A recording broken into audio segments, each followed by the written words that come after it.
How can I get Okay, this it to says go we're bigger? live. Hello, Pretty everybody small. out there in Space 1999 land. Todd's Corner starting.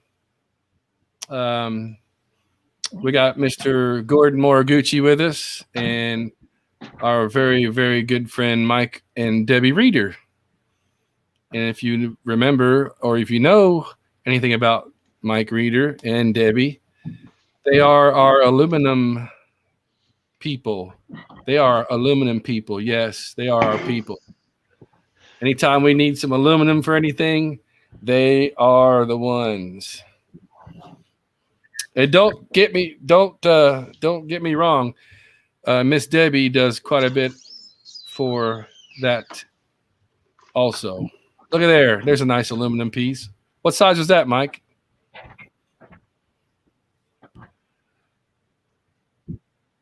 Yeah. It's 44. It's a Eagle one. 44.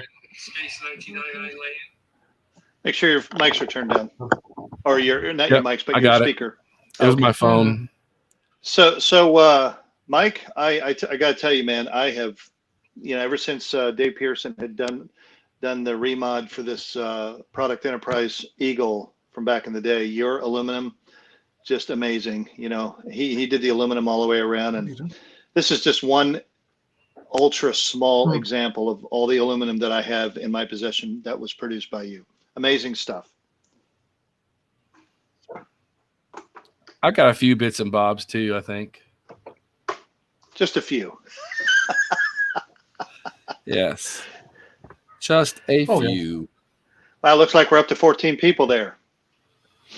All right. I know I saw Ken Skiffington. So we've got Mr. Mike Reeder here, the aluminum guy, aluminum people.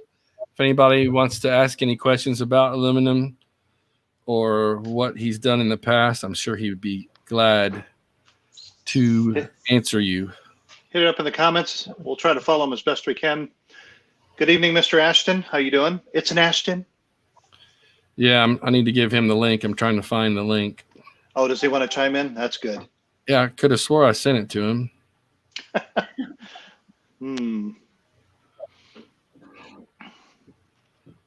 I'll have to do it this way, I reckon. So, Mike, how's the weather down there? Up there, wherever you are in Canada. Cold. Minus 33. I don't know what that is in US because we're all centigrade. You guys are still in Fahrenheit. So I don't know. It's cold. Are you guys able to move around pretty good? A minus 51 up north. Ouch. Yeah. We had a snowstorm in the week, but the plows just plow it down. So we good. Good. I kind of figured you guys would be more prepared. 71 with a 94 wind chill up north. Minus 71. That's just nuts. Yeah, we're all prepared. I don't even know what zero's like. Yeah, with a 94 wind chill. 71. That was up in. Yeah. Anything past minus 25 just doesn't count. It's just too cold. Right. It's I don't know what it's 2 degrees here. That's Berlicious. Very cold. Yeah, we haven't gotten that cold over here yet. We got some snow today though, but now the sun's out.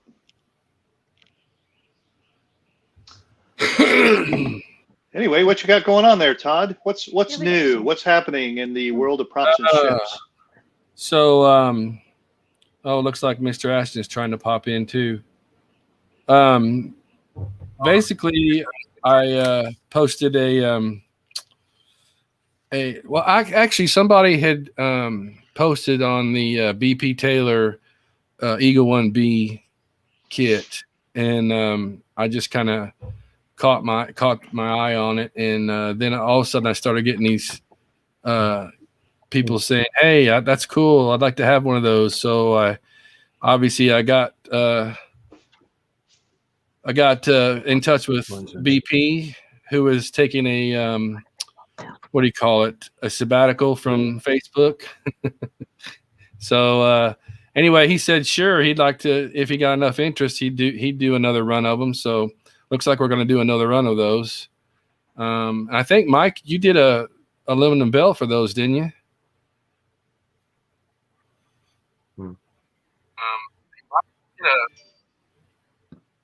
Yeah, I did. Have a look in the box. I've got a whole box of goodies that just throw everything in for odd things like that. So yeah, I think I got a bell. A lot of people did a lot of variations on bells. That's the thing. So Right. they just threw in whatever they wanted. So B1, yeah. Is that easier? So oh yeah, there's a B1 there. Oh, nice. Cupboard of secrets. Yeah, and the core kept in the cupboard of secrets. So yeah, that's I a. wonder if BP is going to do a 1/48 scale You of the can see that. B1B. Very nice. yeah, mine doesn't even. I don't know if mine has that or not. I have to look. I don't remember any of the Eagle Yeah. 1Bs having any aluminum on them when we were playing around with your shells. Maybe not. Unless you got something in storage somewhere. No, I've just got the one that BP built for me. Yeah. The one that was at Wonderfest. Yeah, very nice. So do you think BP is going to be coming up with a 1/48 scale? I don't know. That's a good idea. We'll have to ask him when he does join. Well, looks like we've gotten a number of other folks here. We got Jeff Rubel. How you doing out there? Nick McCarty. Love your CG work. Howdy. Jay Hoff. Hello. And John Haig. I believe I'm pronouncing that correctly. How you doing, John? Good to see you or hear you or read from you. Yeah. Hey, if you guys, it would make it easier for me to see your names on my live feed here. If you guys, there's a link that you can follow in this live feed down in the comments to allow Facebook and Stream Yard to work together, and it'll show your who you are to me without me having to watch the my phone. So that'd be cool. Yeah, I'm kind of cheating. I have my iPad with me talking to you guys while I'm looking at my computer, following the chat. Yeah, I'm trying to do the same thing. But Richard's having trouble again logging in. Looks like Mark Craig is also having issues. Okay, I need to send Mark the. Let me see if I can get Richard in with us. There you go. You can see me now. There he is. What the heck happened? Why do we go green? It's Ashton with a nice Eagle shirt. Are you guys seeing green, or is that just me? We're not seeing any green. What the devil? It's late dinner. It's late tea. Late tea. Huh. No. Huh. None, please. Tea is supper for you other people, or dinner, or. So, Mr. Craig, I just forwarded you the link on the chat. Thank you, Gordon.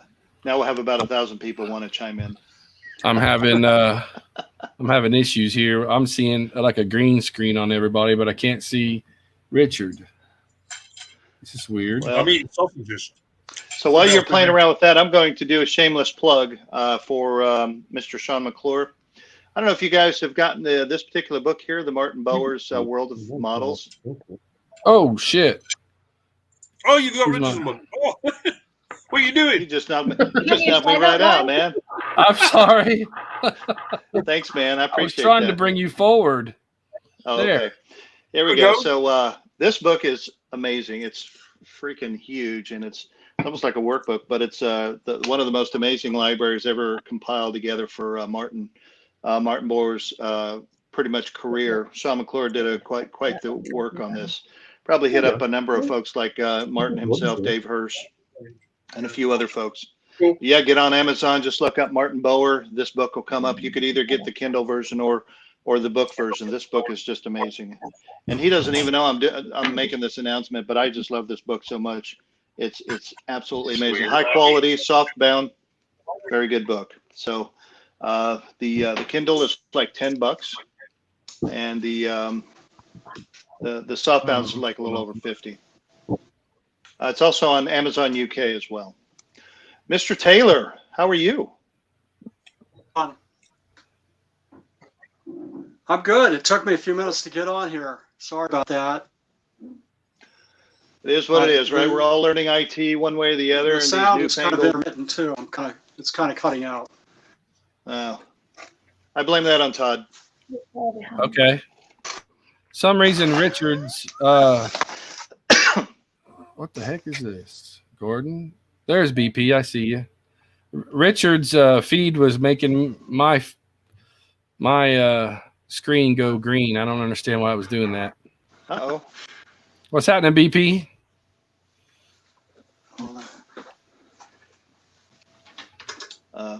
Did you just run him I'm away? here.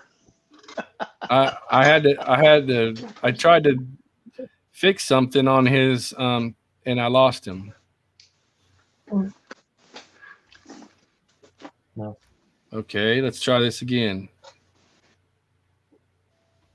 I'm sorry. Nope. Yep. Don't know if you. No, he's kicking me into a green screen for some reason. I don't know what's going on. Weird. Sorry for the technical difficulties, people. Bear with us. Yeah, I'm sorry. I'll get back to, hey, Richard, if you're listening, I will, when we release somebody here, I'll get back to you. Something's going on with the, with your feed trying to come in. So BP, you doing all right, buddy? What was that? Somebody's phone. Can you hear me, BP? All right. I'm going to bring you forward. Turn your volume up. He probably can't hear us. Hey, BP, can you hear us? He's froze. Oh yeah. Uh-oh. He's frozen in time. Well, while we're waiting for BP to turn up his volume, I'm going to give a shout out for the folks who are saying hello now. You have Teru Yamada from, I think, Japan, right? Tuning in. Yeah, Teru. Hey, then Teru, how you doing? Dennis. Hey, Dennis, how you doing? Bernard. Let's see here. Jeff Polizzato. Let's see here. And Eric Longstreet. How you folks doing? I hope you guys are doing good. Gregory Welcome to the show. Yes, welcome, guys. 22 viewers. Welcome. This is getting pretty cool. BP, can you hear us yet?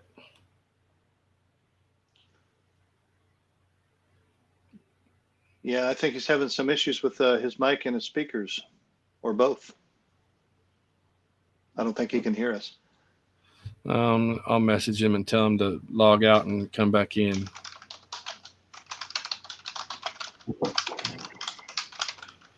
So, can you still hear us, Mike? Yeah. Can you still hear me? Yep. You're coming in. Gotcha. Am I still coming through? Okay. Hey, BP. I think I need to improve the communications. Yeah, get him on the comm lock, would you?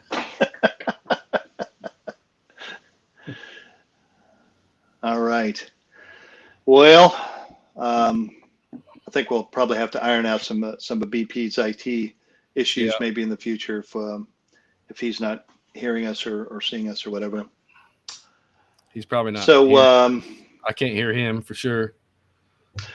So to answer Gary Reynolds' question, the only new information from the round 2 Comlock is basically it's still on the books to be released, and we're looking forward to the set to come out hopefully sometime this year. Now, I don't think that Jamie had put out a date yet as when it's going to be released. Cool thing is I don't know if you've paid attention to some of the prototype stun gun, but you have all 3 variants that you could actually create for it, which is nice. The year 1, the year 2 stun kill, as well as no stun kill, and you could just slap a cap on there. There's Mr. Craig. How you doing? Hello. Sorry I'm late. I tried to get to come on with my work laptop, but it just wasn't having it. Wow, I don't know what's going on with. So I've had to resort. I've been in and out. Right. So I'm here. Yeah, you're coming in nice and clear too, all the way from the UK. Good evening. Right. Yes. Welcome again. It's not snowing here, but it's snowing on most of the rest of the UK.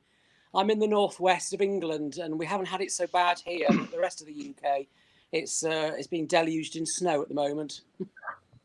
Right. We got some snow here too. Yeah. Looks like Mr. Yamato's seeing UFOs in Japan. Oh yeah, Teuo is he? Is he watching us? He's on the chat. Yeah, he's watching us right now. He's on the chat. All right. Trying to get BP online here. And then Chris Wright. Good evening, Chris Wright. How you doing from the UK? There's BP. Can you hear us, BP? You hear me? Yeah, we can hear you this time. Was this a little bit better? No, the audio is still bad. Very, very sorry, BP. We hear you. BP, we can hear you.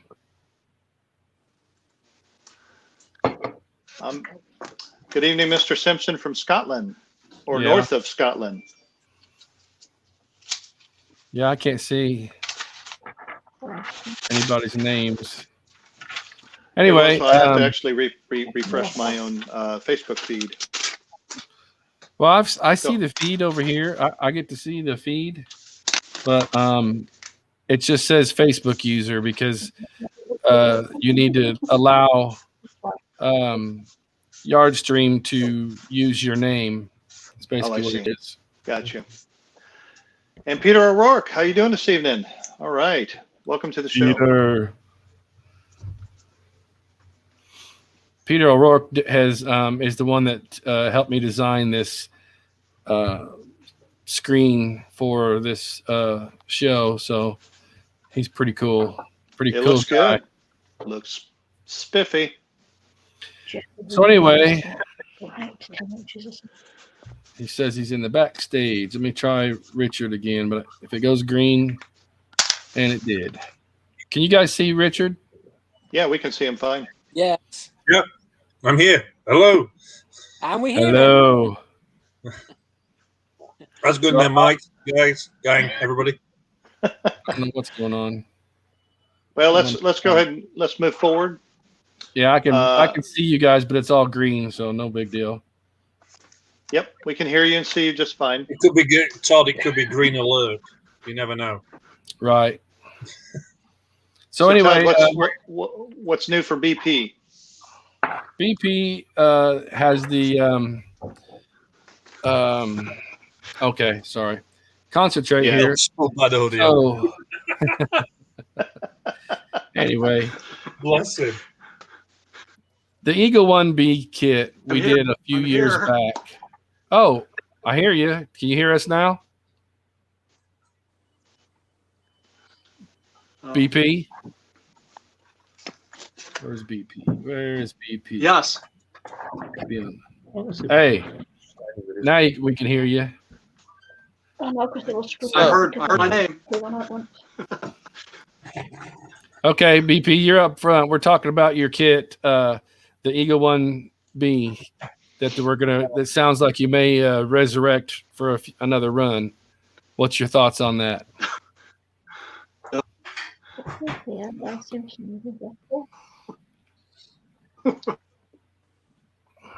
Can you hear me, BP?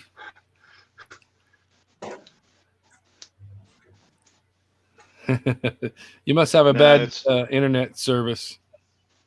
He's just. It looks like he froze up to me. I think he's still on AOL dial-up. Good grief, BP! You can't stay on that. Let me see. Anyway, go ahead and make the announcement of the Eagle 1B. Yeah, he's there's been quite a bit of requests for it, so we're gonna possibly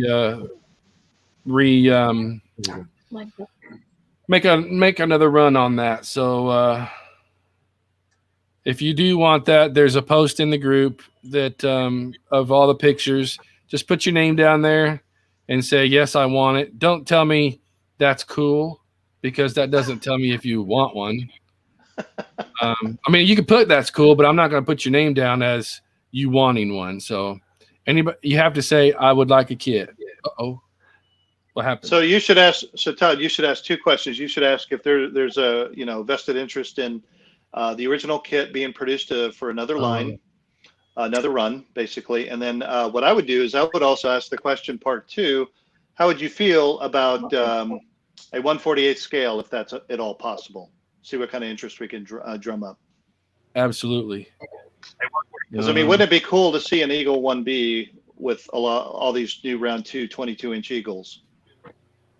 Right. That to me would be. I would go for that, definitely. Yeah, 1/48 scale one, that would definitely worth having. Okay, BP's back. I think. Looks like you have another individual too. Mr. Mark Myers has joined us. Howdy, Mark. Is he on there? Okay, there he is. BP is in the background. Mike Reeder's in the background. Hello, Mike. You there? Yep, I'm here. Aha. Is that working better? That's definitely working better, Mike. Yeah, definitely. Yeah, much better. Definitely. Hello. Yeah, Awesome. Is it any better? BP? I just do the. Okay, here's what I'm going to do. I'm going to try and talk to BP. I'm going to mute some other mics. BP, we can hear you. Uh-oh, somebody left. Hey, whoever's got the video on, you need to mute it. Uh-oh. Okay, now we're back. Somebody left. Mark Anthony left. Okay. I'm gonna just fell over. We're gonna keep everybody right here. BP, can you hear us? There you go.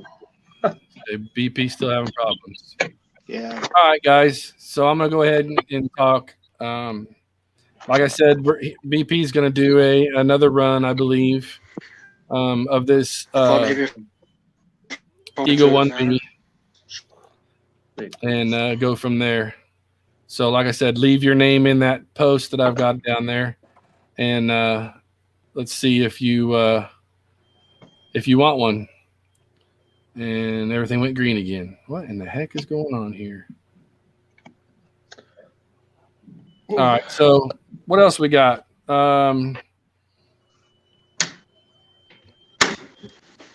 So since we have Mike Reeder here, hey Mike, do you have anything new that you would like to offer, or what you produce, or tell us a little bit about yourself?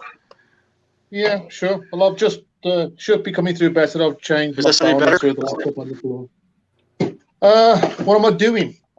Actually, I'm doing more Star Trek more than anything. Sorry, I used that name on the Space 1999 thing. But, Sorry. So that's what I'm doing. And what else have I done? I made something for The Expanse. I don't know if anybody's ever watched that show.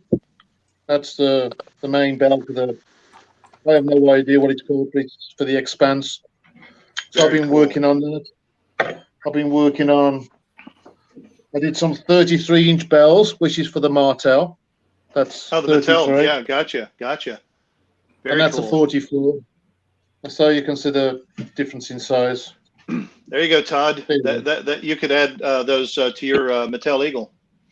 Oh yeah. I didn't think about that. That's a good idea. Yeah. Yeah. I don't have anything doing. What else you got there, Mike? So do you have any more 88-inch stuff that you want to? No, I made one of those. What is that? I have your That's command module sensor. What is that? Yeah, that's for stabbing them people who keep asking too many questions. Oh, I'll shut up then. I'm shutting up.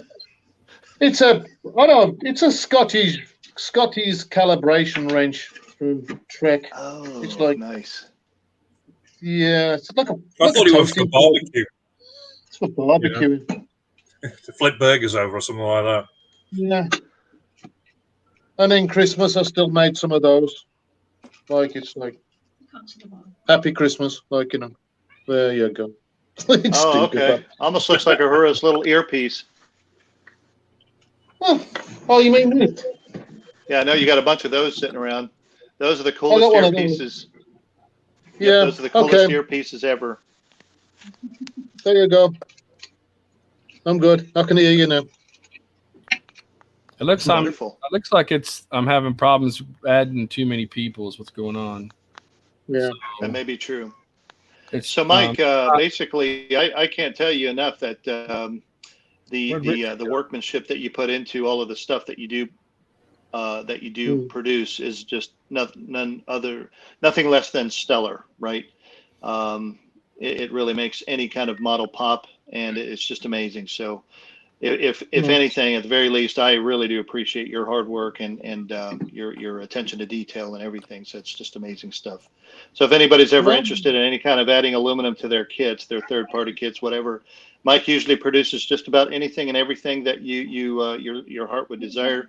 Ultra Probe stuff, Swift stuff, Eagle stuff, Hawk stuff, you name it, he produces it. And at the right scale, the right shape, the right dimension for the most part. It's amazing stuff. Mm.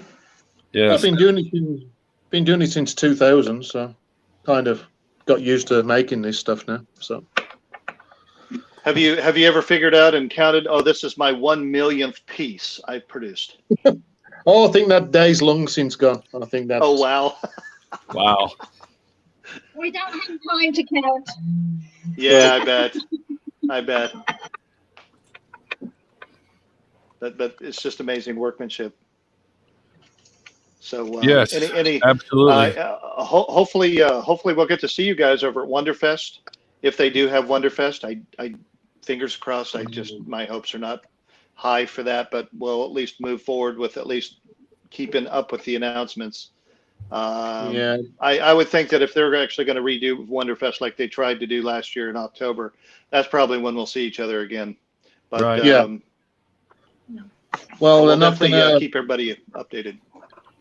Well, they're not thinking of opening up the border for a long time yet until everybody's been vaccinated, and to our rollout of vaccine is going here. It's going to be probably next year before everybody's been jabbed. No kidding. It's a bit of a dog and pony show here.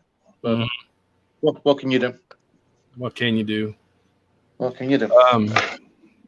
Well, I'm looking forward to it if we do it. So, for people that don't know, Wonderfest it's a huge gathering in Kentucky, in Louisville, Kentucky, and usually the end of May, in the first weekend of June. It's pretty huge. There's all kinds of model builders and model kits, and it's a model builder's sci-fi dream. So, yeah, pretty much. You mentioned Jersey Fest too.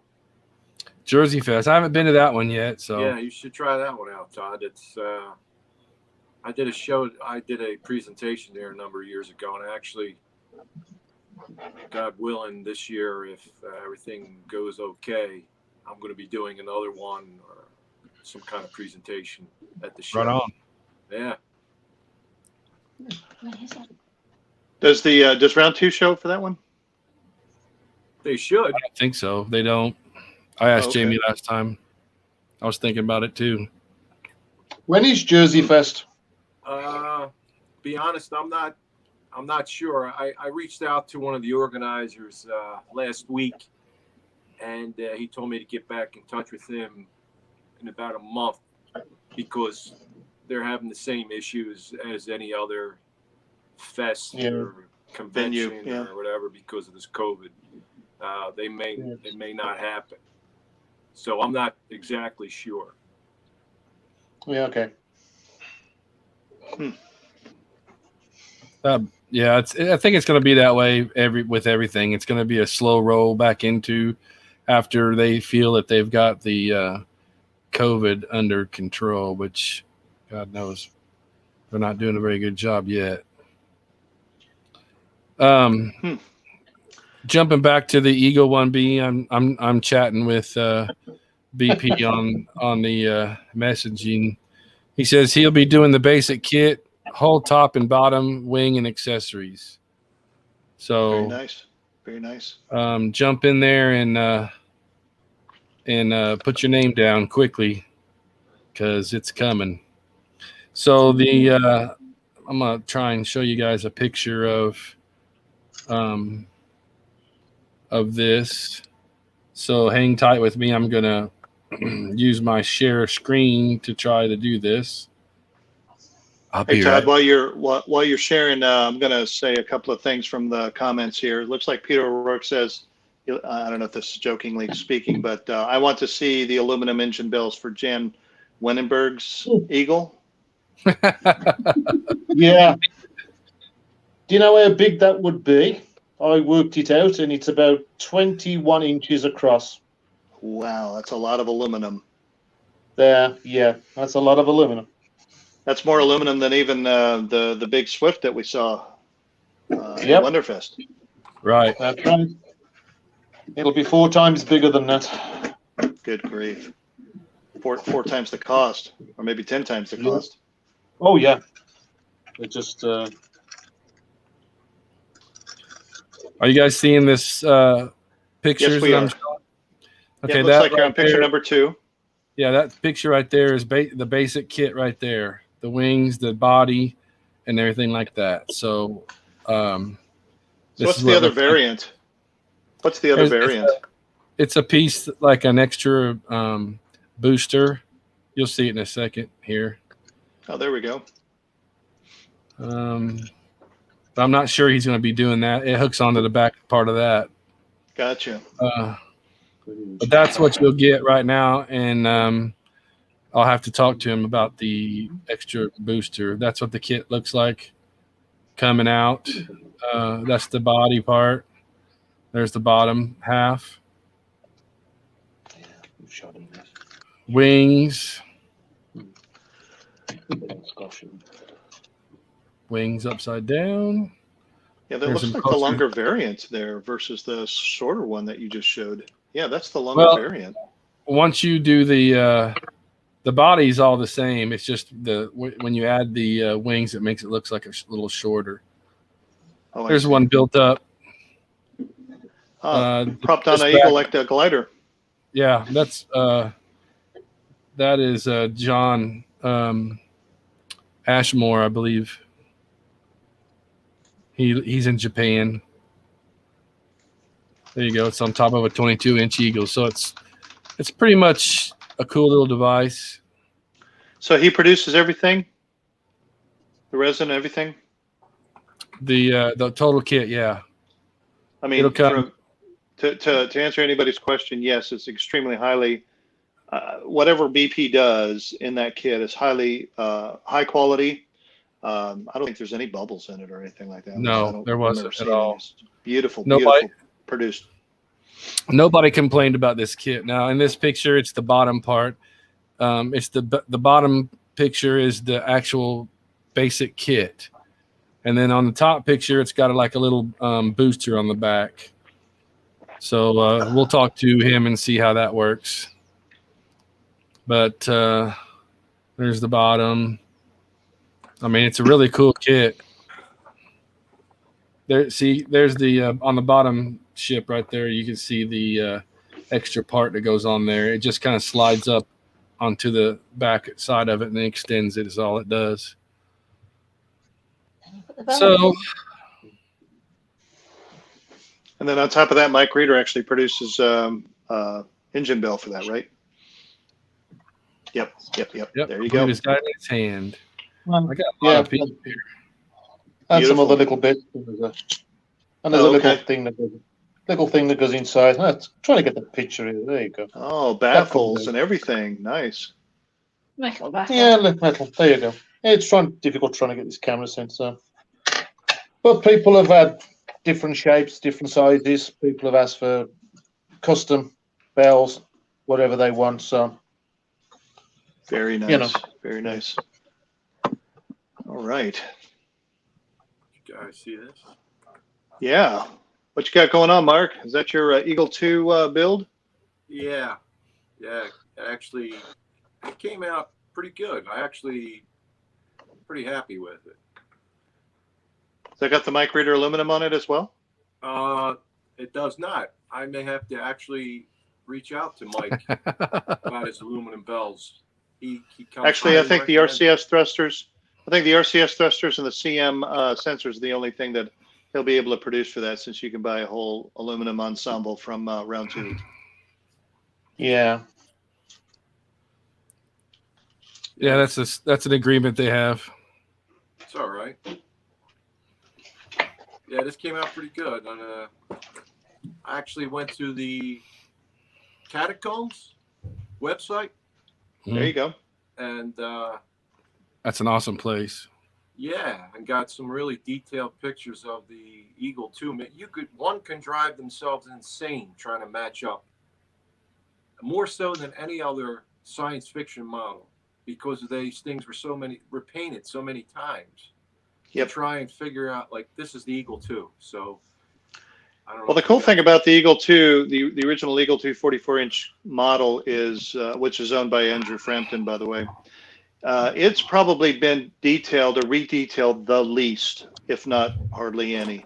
Eagle 1 probably the most, but Eagle 2 is probably in its original form, probably more so than any of the other shooting ships. Is that right? Yeah, because the detail and painting and changes. It changes from, I don't know. And then when you go and look at it, because they have high resolution scans from the TV series itself, where it made its appearance, and then you check that against what it has now, some of it doesn't match up, which is it's understandable. Well, Eagle 1's been restored and then restored again, and it's probably been underneath 15 levels of paint. Who knows? Yeah. Right. So here's something prior to the Eagle 2 build. This is an actual Eagle 2 mod build. What BIM had done is he actually took an Eagle 1 kit and shaved down or sanded down all of the details from each one of the shoulder pods and redid the entire engines. And he also worked with Mike to get nothing but 100% Eagle 2 measurements of aluminum on this particular build here. Amazing build that BIM did, but the Eagle 2 thrusters are also amazing by Mike. I love the finish on them. The finish is just remarkable. And he also did CM. So does Mike have to? Mike, do you have to stick to that agreement with Round 2 in regards to the Eagle 2 engine bells? Yes. They're a little different, right? Oh yeah, they're way different. But see, the agreement was that I wouldn't make anything that Round 2 makes. And at the time when Gordon wanted his Eagle 2, I asked Jamie if I could make Eagle 2, for people who wanted to convert their kit, which was fine. But now, obviously, Round 2 make their own kit, and they do their own Eagle 2 bells. So that's how it goes. Oh, okay. Yeah. So Gordon's is like a pre Eagle 2 kit. So I could make them for that. If I may, the Eagle 2 aluminum bells that are available, they are not accurate to the studio miniature, are they? I. Yes, I mean, come on. Yes, no. Yeah, they're No, not. they're not. Okay. Right? They're not. So, Not quite. Right, no, exactly. not quite. Because there's a lot, basically, and there's nothing wrong with that. That basically, it's just the Eagle One bells with the additional bells for the rocket booster that goes on the spine, and the 2 additional that go on the laboratory pod. Yeah. Okay. Yeah. But yeah, there is a difference between the 2 belts. Right. Vast difference. Oh yeah. So, You don't have some right there. You can show them, do you? yes, I do. I'll just go get one. I just want to. There you go. I'm actually. You guys are probably doing the same thing. I'm watching my computer because I can't get this on my computer. So, but Eric Launchstreet is a friend of mine. He actually, and just to go back a little bit, Jersey Fest is definitely a thing that round 2 should consider going to. They actually, and here's funny, when I was doing my class, they actually gave away one of their Eagle kits at that. So they have been there. Oh yeah. Yep. I don't know who won the kit, but it was given as a prize at that particular Jersey Fest when the Eagle kits first start coming out. Oh, right. Yeah. I remember seeing the advertisements for that.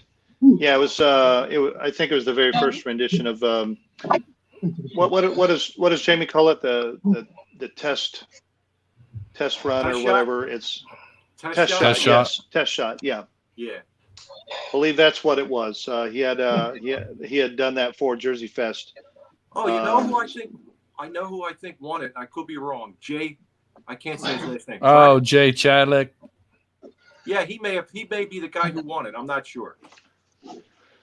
Jay did a what do you call it? A test shot build for Jamie also. Oh, okay.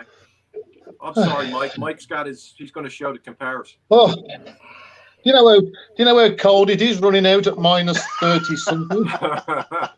Okay.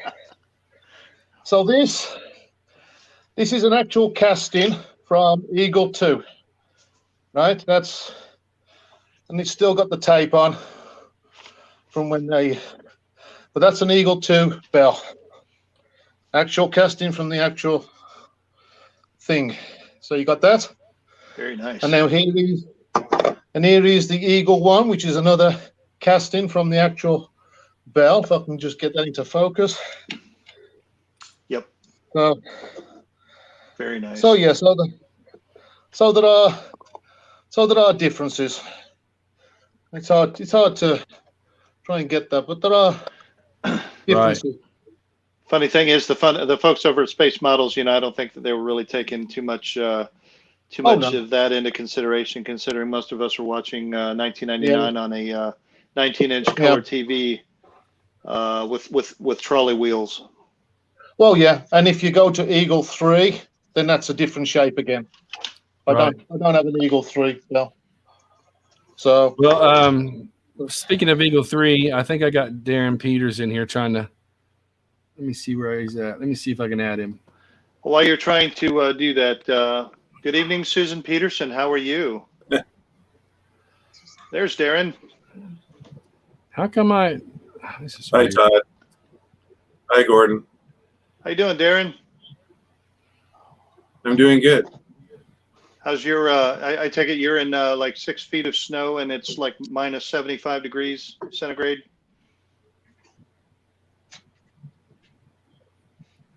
I'm doing good. You guys? Can you hear me? Okay. There he is. Okay. Excellent. I see him. Yeah. Let's see. Okay, everybody. This is Darren Peters from Canada.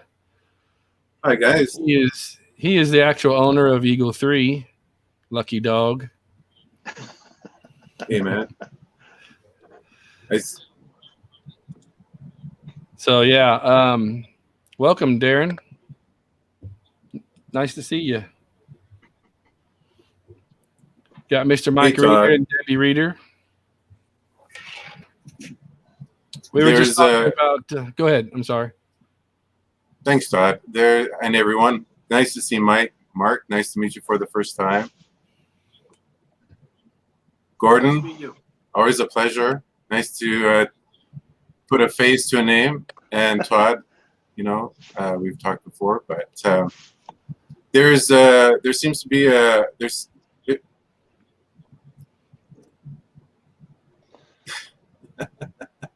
there seems to be. You gave a delay. Yeah, there's. If you've got your volume up on whatever your device is, that probably gives you a bad echo or something.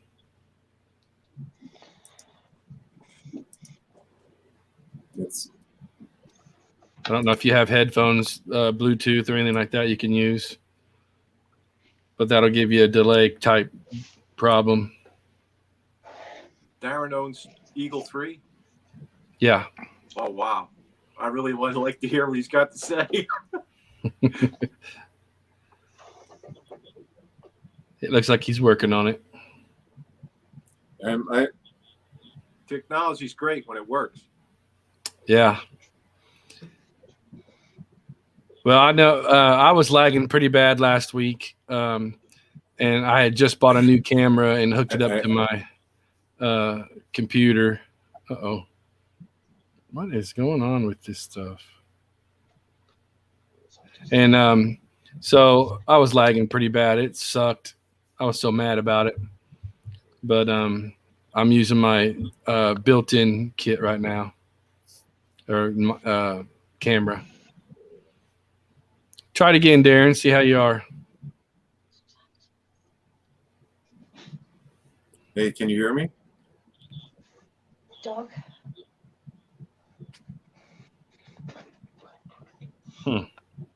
Yes, we can hear you.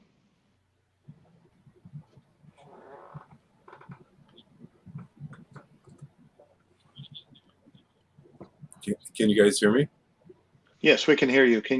I'm thinking you can't hear us. Hello, can you hear me?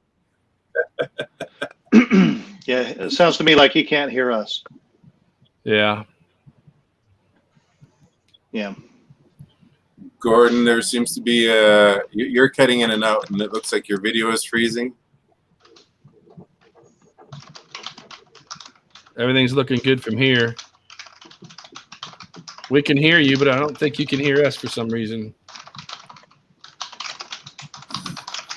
Well, Over a little bit, Mike. Yeah, he's got a bad internet connection. Yep. It's back to us again. I guess so. It's Canada. We all have bad internet and live in igloos and no running water. So. Sharing the internet, are you? That's right.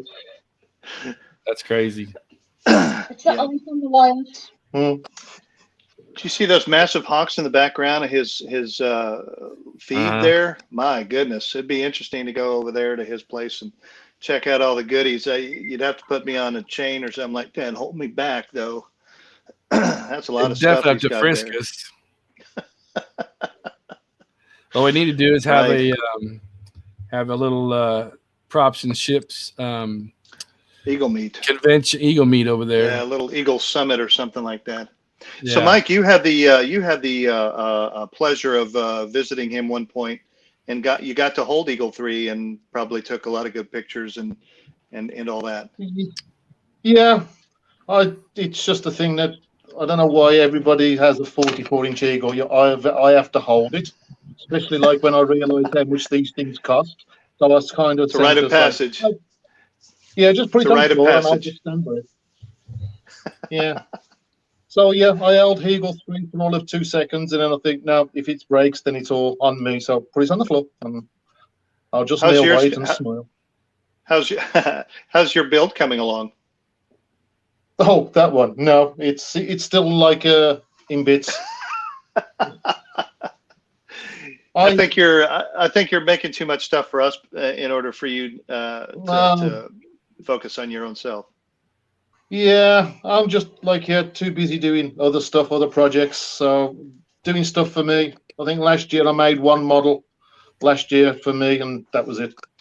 I just don't have time to do anything. Yeah. Nature Well, honestly. sooner or later, you're just going to have to make time for yourself. You better have Well, Miss Debbie do it. oh yeah. Well, well, when I die, everything will end up in the dumpster anyway. So. So just to So let you you know, I got have an active passport. I can be up to your place at Lickety Split to be going through that that's right. dumpster. Yes. Yeah, you'll need to be in that dumpster pretty quick. You'll all be in there.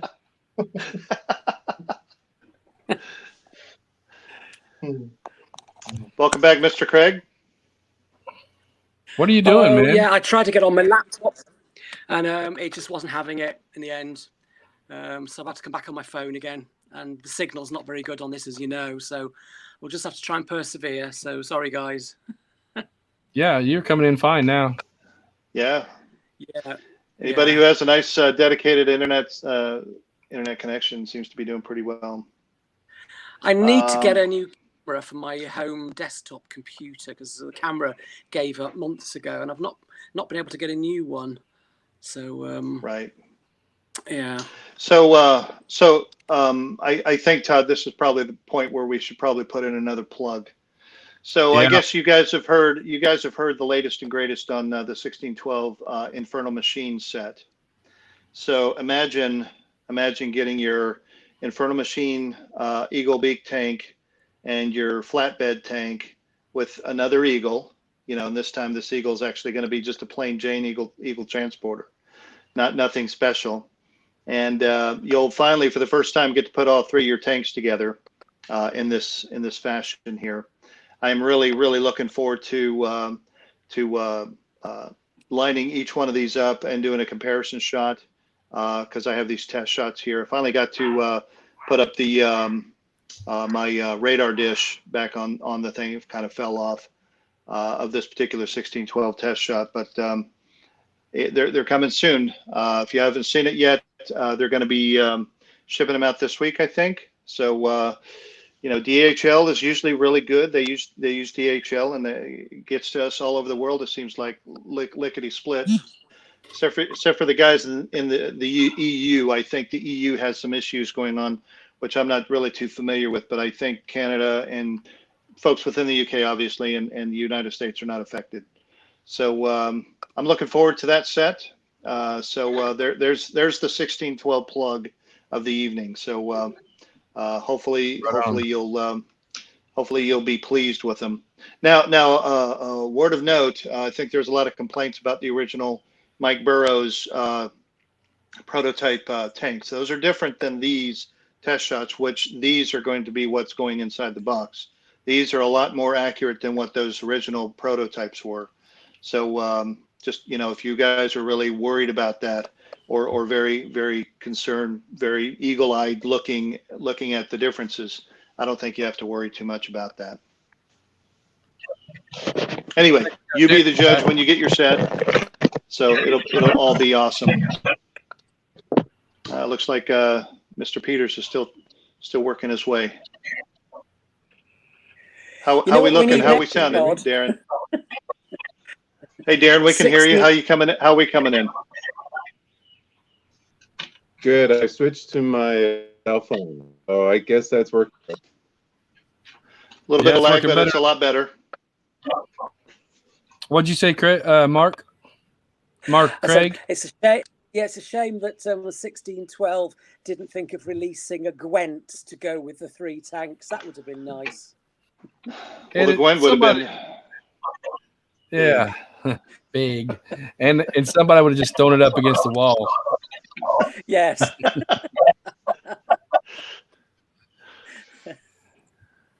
So, Todd, do you have any idea when the stun gun and comlink kit are coming out? Spring, I believe. Oh, cool. Somewhere between then. I saw on their website last night they're saying March. Yeah. They're hoping for March. That's what they're shooting for. Just as long as they can get out of the the ocean and being able to deliver in your country there. Yeah. I don't know who's got those ships all messed up, but they are in a big mess. So since I got Darren back, let me bring him forward. There you are. Hey guys, How you doing? can you hear me? Good. Can Yep. you hear me? Yes, we Yep. do. Oh, good. Excellent. It's nice to be here. I've watched Todd's Corner for several episodes now, and it's nice to, hear the different stories and see everyone. I know we can't get together right now because of COVID, so this is really nice alternative. Todd, I think Todd, you and Gordon set this up, so kudos on you guys for doing that.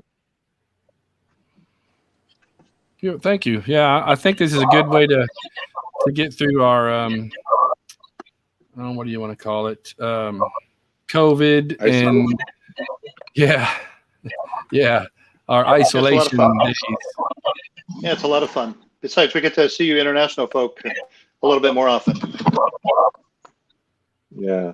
Is there anything that you might be interested to talk about on Eagle 3 while you have me on video?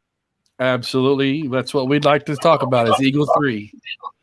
Okay, well, I can probably do better than that. And now that I'm on the cell phone, I'm not sure how this is going to work, but let's go. I'll have to go to the other room, other floor. Got to open the vault, the double vault doors. Actually, there is something I do have to open, but it's not a vault. It's a screen. It's my video screen. Nice. Which, you got to watch these shows on big screen, I tell you. I bet. Yeah, I haven't. I've got. Hey Todd, do you know how I switch from my view to the camera view, or? There's on your phone. There should be a switch button in the. A couple of arrows around the camera that look like it's spinning the camera around. Yeah, it normally is there. I can tell you, I'm familiar with that part, but it's just about. Oh. It's not on mine either. So I've tried it the other week to switch from looking at me to Where'd everybody go? looking the other way. I'm gonna try and go to just to hit the camera button. Let's see if this does anything. I think Mike dropped his phone. Yeah, I think so too. I muted you, Mike, for a minute because you were making a lot of noise. Oh, where'd Darren go? There he is. He's there. I hit the camera button, but apparently that doesn't work. So I'm just gonna try my best here, guys. So try and tell me pan up, down, left, right, okay? Because I can't see it. Easy peasy. Very nice. Very Hello, nice. darling. What's the eagle above it? So this is a eagle by a friend of mine in Calgary.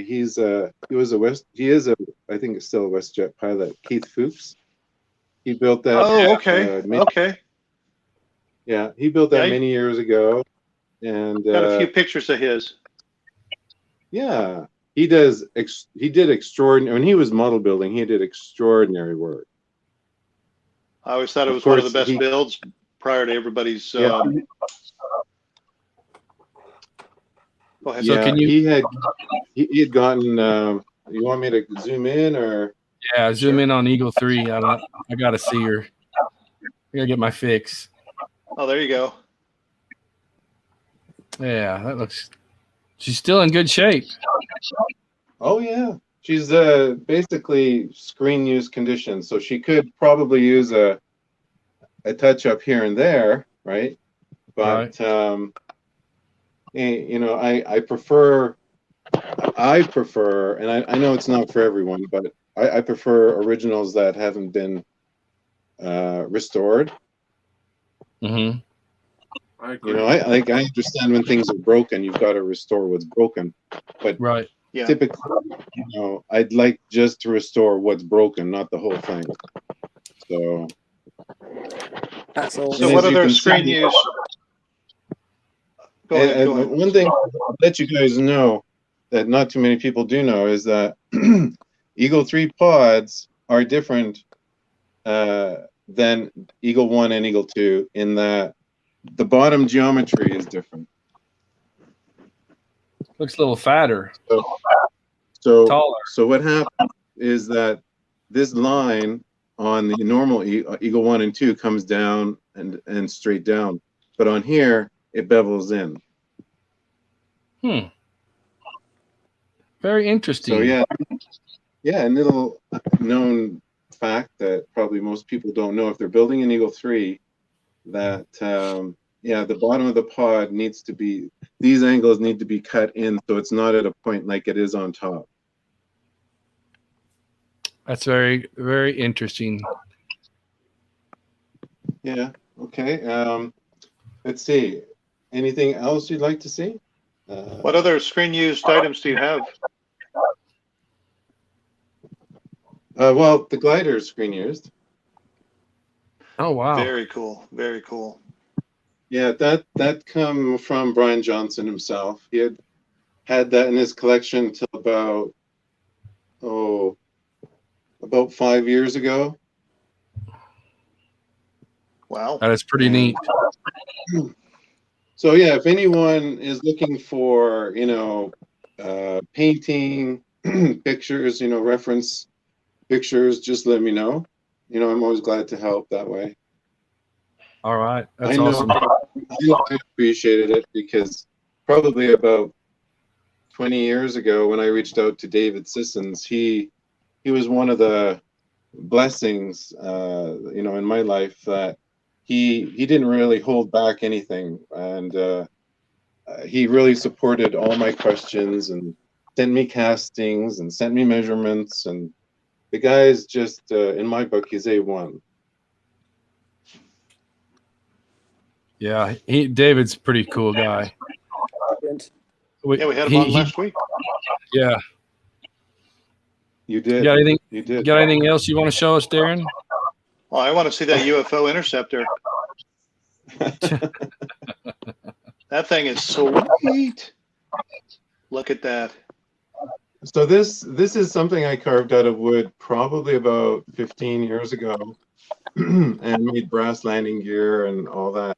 Again, Phil Ray, he was integral part of providing me actual measurements to the UFO interceptor so I could get it right. And then I actually sent it to him on a trade deal. The funny story is I sent it to Phil on a trade, and I ended up getting it back, but when I sent it to him, it wasn't painted, and when I got it back, it was painted. And well, that's a bonus.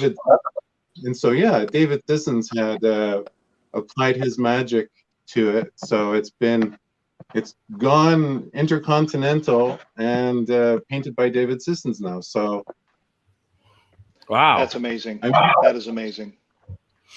Is that Is that a Jim Small pilot ship there next to it? Oh yeah, I think so. Oh, the pilot. It's either. I think it's from his molds. I don't know whether this is a casting from his. I bought it finished.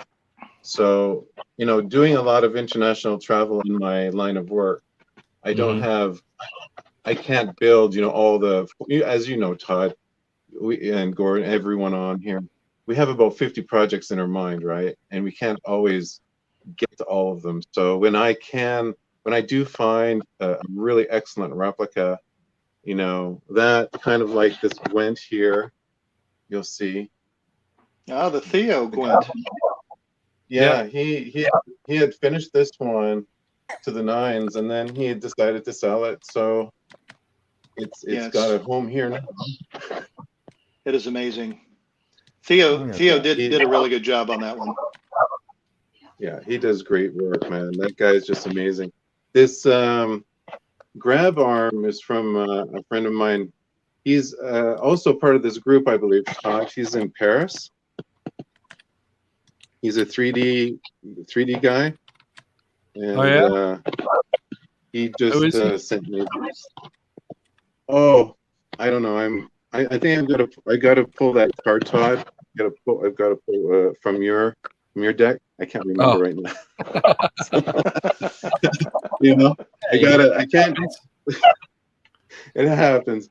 I know it's just on the tip of my tongue, but and then just a few other things. Oh wow! I'm not sure.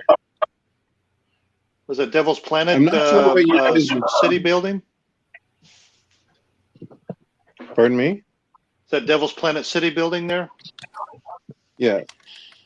Yeah. It's actually, when I owned the original Devil's Planet, it had sustained quite a lot of damage, and there's quite a few missing pieces to it. So I replicated it and Very nice. sold the original. I think James Winch has it now. What's Yeah. the story on your Thunderbird 3? Oh, that's a Ben Modler Thunderbird 3. Oh yeah, Ben. Modler, one of the best. He's good. Yeah, he's very good. Yeah, when Ben was just starting. Yeah, when Ben was just starting out, he had just released his this Thunderbird 3, and of course, I wanted to buy one because I want to support these artists, right? Because when they're that good and they're starting out, we need to support them. So I said, yeah, I'll buy one, but I want it in the original, the pilot color, and I need you to just shape the nose cone more severely, because it had kind of a straight nose with kind of a bend at the end all of a sudden. And so he did, and that's how this came to be. We worked collectively on Thunderbird 2, his big Thunderbird 2 that you I helped him get the contours for the nose. We worked together very closely on that. And at some point, I just pulled away because he was so close. He was just going to finish it. So he's so good that anyone that ends up with one of his models, like if you hold that model, you're holding something substantial. Right. Exactly. Looks like you have a UFO sky up there too. Oh yeah, it's in Ashton. It's in Ashton. This is by my great friend Richard. I tell you, when you're working with Richard, it's such a blessing, because a lot of artists, and I work with probably a dozen artists globally, that the communication is somewhat intermittent.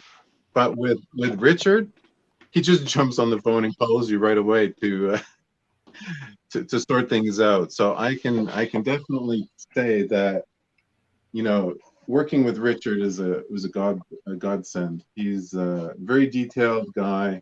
He's an artist. He's a craftsman, and anyone that's looking to get a project built by him would not regret it. It's a prize, man. And hopefully one day the diver will join it. And, you might need Richard's a good guy. Pardon me, Gordon? I think you'll need a little bit more room for that. Well, I have 6 floors, so that shouldn't be a problem. Okay, holy crap! 6 floors. Yeah, so it's I don't have, but you do still rent but my wife is getting really tired of all these things. So I have been paring down. I sold a lot of my original Star Trek rifles and Star Trek props. So I'm trying to narrow down the collection just to Anderson now. And you might see some recent builds of mine. The Swift. Here's a Swift. I can tell you that. Pardon me? Is that a Dumas kit? No, that's studio scale. Oh, it's that big? Oh, okay. It's kind of hard to tell. Yeah, here's my hand for scale. Oh, okay. Yeah. That's definitely not Dumas. Yeah, no, his kit is excellent, but that's not studio scale. So no. and then we just go to when I owned the original Hawks. It came to a point in my life where I felt that I had been probably selfish, acquiring a lot of these props and models, and my family deserved probably a trip. So I decided to replicate both Hawks, out of stainless steel and using the measurements obviously from the originals, and sold them back to. Well, at the time, I didn't sell them back to. They came from Phil, so I sold them on to Martin Willie. Right. But I don't. In many ways, a lot of people, if they were to see it in person, you'd go, oh, that's cardboard with a little bit of plastic on it. So I thought, well, yeah, I'd kind of like to keep it, but I think the family deserves a trip. So right. And here's another one that's mostly coming along, a Super Swift. Ah, the Super Swift, very nice. I don't know what you guys see, so if you want me to, it's perfect. Right, left. We can see. You're on the front nose of it right now. So, hey Todd, can you actually show his screen only? Yeah, hold on. Back to it. There you go. If you want to walk down the side of it, that's pretty neat. So where do you get all your measurements from, Darren? That's actually what the hardest thing. Yeah, you're right, Todd. I don't build anything unless it's gonna be in the 90s, close to the original, because the best place to start is parts, right? Because parts don't lie. Kit parts don't lie. They have a definitive size. So this was actually a coordinative between myself and Pierre Alain. Right. He lives in Switzerland. And Pierre's, for example, the aluminum engines were made by his machinist in Switzerland. They're a little dusty right now, but I can tell you that, and Mike has seen them too. Like they're equal to the highest standards we have. Unfortunately, I've lost contact with Pierre, but he had gotten a replica that from an American collector shipped to him in Switzerland, and who I did the CM for. And later on, you tweak things. That's how come for me things take so long, because you've got to get it right. Some of these models are 10, 15 years in the making. I don't. And now I was away for 5 years in Saudi Arabia, so things get a little bit put on hold, and I'm not sure what you guys want to see, because there's just model after model. Yeah, the SPV there is really nice. Yeah. Well, that's got a little bit of a story to it. That I built one I finished one in I was been building it for about 5 years, and in 1991, I had sold it to Martin Bauer, because Martin Bauer said that he was doing a series of comics, I guess. You can see one here. Yep. Yeah, that's highlighted in his book. Yeah, actually, that's my SPV that he's refinished. So he's rebuilt the chassis, the underside chassis, new tires, new backtracks. I think he's modified the nose. He complained to me once that the nose was a little bit long. So I guess he's probably sanded down the nose a bit. But I'm pretty proud of it. When you're a young model builder, and I had definitely still Martin's on my list of awesome people, because if it wasn't for Martin building so many Space 1999 ships he did for the show, I don't know where I'd be, right? Because his craftsmanship and his use of paint and contour is just amazing. Right. So we've moved like any friendship or any relationship. You have your ups and downs, right? And we're good friends. It's just that it's nice to see. I know the true story, so it's in his book, and I've got my friend holding it, and to me, that's what's important. Yeah, very much. Yes. Right. It's I'd not like to. Very nice. who did this or you. Darren. Yeah. Darren, was that the building from the city of Golos? So in the corner of the room before. Yeah. Yeah. What it looked like to me when it flashed past on my screen. Is that what it was? Is that what I saw? The city. Yeah. That's the. There. Let me go back. From the Exiles. This one. No, I thought it was Devil's Planet, but yeah, I think you're probably right. Well, it actually shows up in 3 episodes. It's very, very tight. Yes, Here, let me bring it up closer. So in one episode, it's very prominent, and in one, I think it's the Exiles. It's if you look at several shots, it's way in the background, but it is there. But it is there, yeah. And then you see the missile in the background. I'm not sure if you can see with this lighting, but that's from Last Enemy. Very nice. So I had a bunch of model parts, and so I just threw a bunch of these together. I don't like wasting model parts. They sit in a box and nobody's doing anything with them, and so I just thought, wow, just assemble them together, right? So something else is I love that building. I love that building. I'm sorry, you what? Pardon me?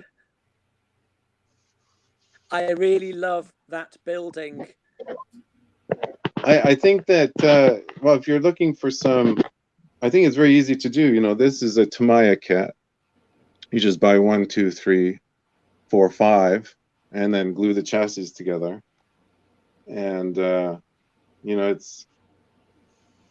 wasn't that difficult to replicate. A good friend of mine locally, he actually helped me out because I was in and out of Calgary at the time. I'm always flying overseas, so I said, I need your help, right? And he dropped everything, thank God, and he did his magic. And I don't know if you guys know Colin.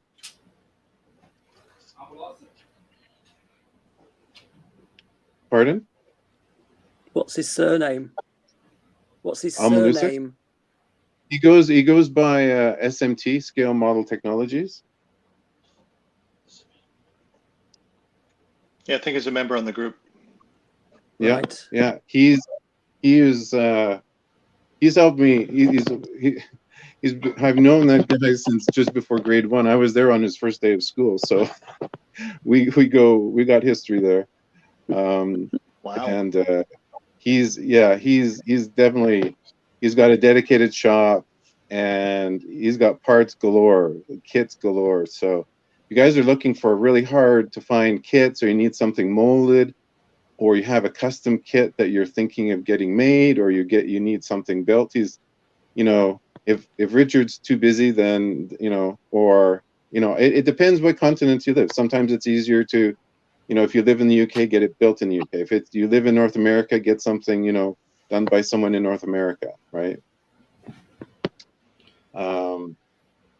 Let's see what else. This is the danger sign.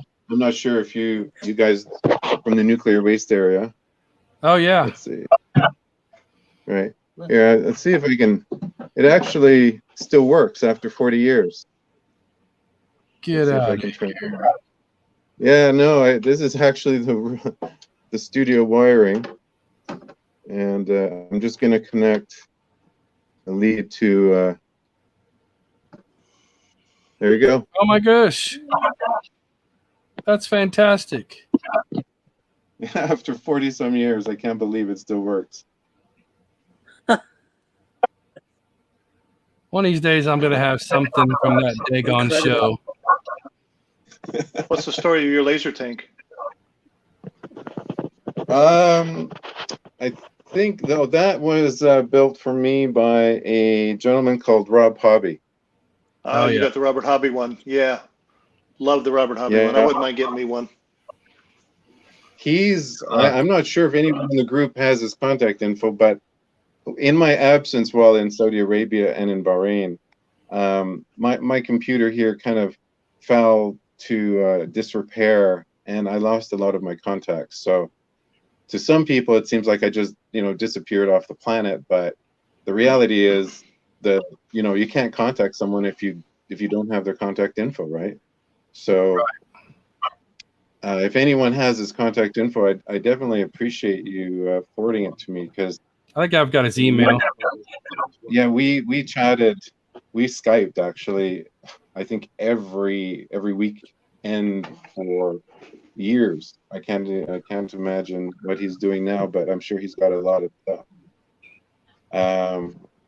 Let's see, we've got just I think this is a Jim Small pod, but with some Paul Gray machined feet. I'm not sure if you guys have seen those. I mean, I've seen some somewhere, but where'd you get those at? Oh, Paul Gray, actually, Paul Gray. years and years, 7, 8, 9, 10 years ago, he had a machinist that was doing a bunch of 44-inch pods, landing gear, side pods, middle pod, everything out of, and it was excellent stuff. I highly recommend it. And then we've got, I think this is the booster pack that I got with Eagle 3. I think CT, Chris Trice had done that one. Oh, Very yeah. Nice. And this booster pack was, it was kitted up actually as a prototype by Jim Small. And I think the intention was that he wanted to do a kit run of it. And he decided, I guess, not to. So he put it on eBay and said, whoever buys it, you've got the rights to, in the description, it was like, you've got the rights to make a kit and sell whatever you want, at the time. And so I haven't done anything with it. It's just sitting there, hoping maybe one day it'll be, kitted up for people. But I think that day's probably come and gone. I think people have already made their own.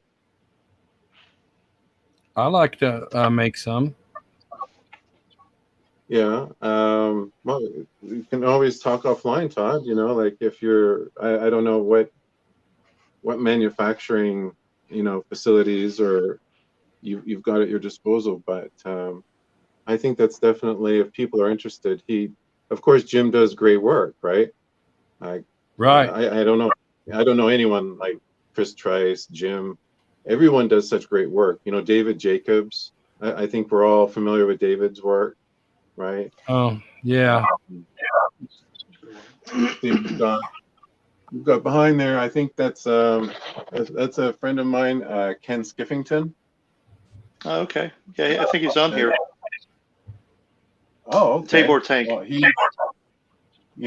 an amazing builder. He's fast and amazing, and he's unbelievable. The guy is just incredible fast. This is. Yeah, he shares a lot of his works with us here. Yeah, this is a, I guess you call it winch pod. This is originally David Sissons owned it, and it was purchased by Keith Hooks. And again, Keith was kind of clearing out a bunch of his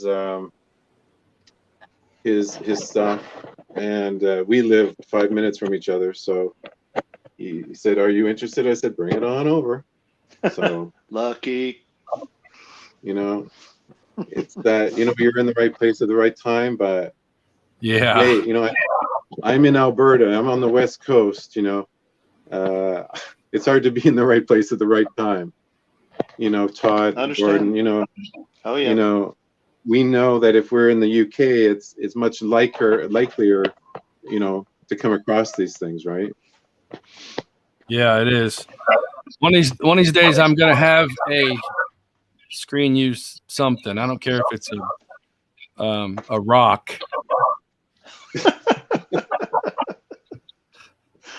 Well, you know, Todd, you know, everything that you see, like if it's 19, and here's this is another. This is the Eagle laser cannon, and that was built by Ken.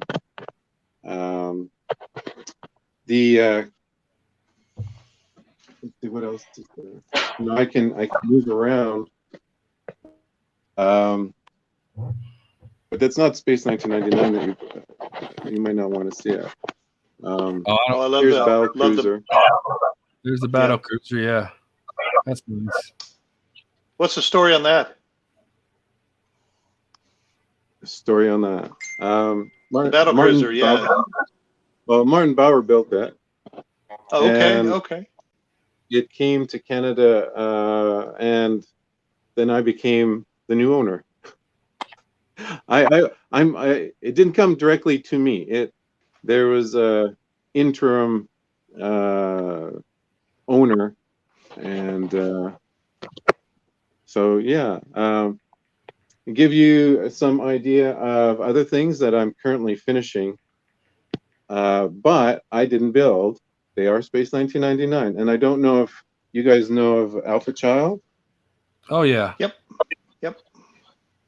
So this gives you an idea of scale.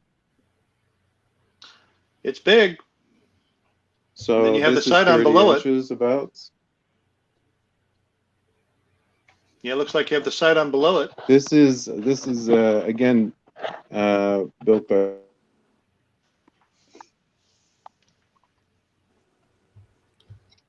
Oh wow, that's a pretty good scale there.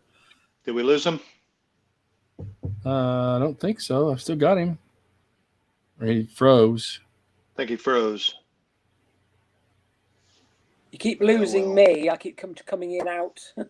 Sorry. Yeah, I'm like, what are you doing, man? It just keeps dropping. Signal just keeps disappearing, and then it keeps trying to put me back in again. Mm-hmm. I'll see if he reboots. I'll try that again. Oh, there he is.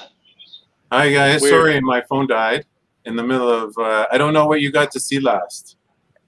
Just your Alpha Child ship. Yeah, I'm sorry.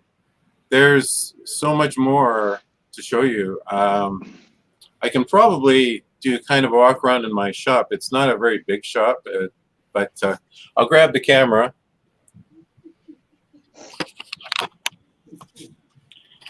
Let's see. We can start around here. Let's see if I can hold it properly. Nice ultra probe Studio there. scale Jupiter 2. Yep. Large ultra probe.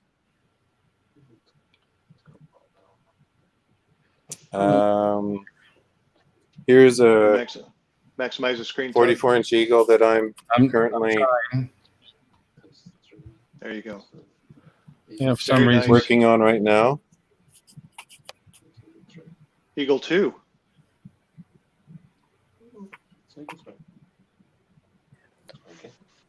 Yeah, and of course, it's got the mic reader aluminum, which you can't beat. Of course. I highly recommend if you're looking to do any project that has aluminum or metal. Mic is just amazing. So I guess everybody knows that already, but you know, these engines, I decided that I wanted an all aluminum engine section. Oh, that looks very and heavy. Mike made it work. So, you know, just amazing. That is nice. I bet that is heavy. It's beautiful, though. Let's see what else we got here. working on a Thunderbird 1, but that's not Space 99. Well, This I love is the other Jerry actually Anderson stuff. from a friend of mine. He did a 3D print. If you're familiar with Steve Platt. Yeah. Steve Paul Platt. Yes. Yeah, so I worked with him a couple weeks ago and had him modify the top of the Thunderbird 1 because I find that most Thunderbird 1s, they're too long and the nose is way too long. So I had him modify the 3D file and he printed this off. So, you know, it's great. It's, you know, 3D prints, yeah, I'm not too fond of them, but you can actually get them very smooth with a couple coats of paint and a little bit of sanding. So Very nice. there's a Very 44-inch pod I'm going to be finishing with a full interior, console lights, computer lights, roof lights, sliding doors. So I'll keep you guys kind of on the Yeah, I'd love to hear updates on that. info on that. I can't zoom in on this, so this has got to be a distance shot. Some hawks. I just, like I said, I don't like to let things go to waste. So if I've got extra pieces, and of course, you know, I always have Saturn V and Saturn 1B kits. So, you know, put some PVC tubing together, ABS tubing there together, and you see on the. I wish I could extend this. Let's see if I can point to it. Here's a 16-inch hawk. It's actually a casting off the original that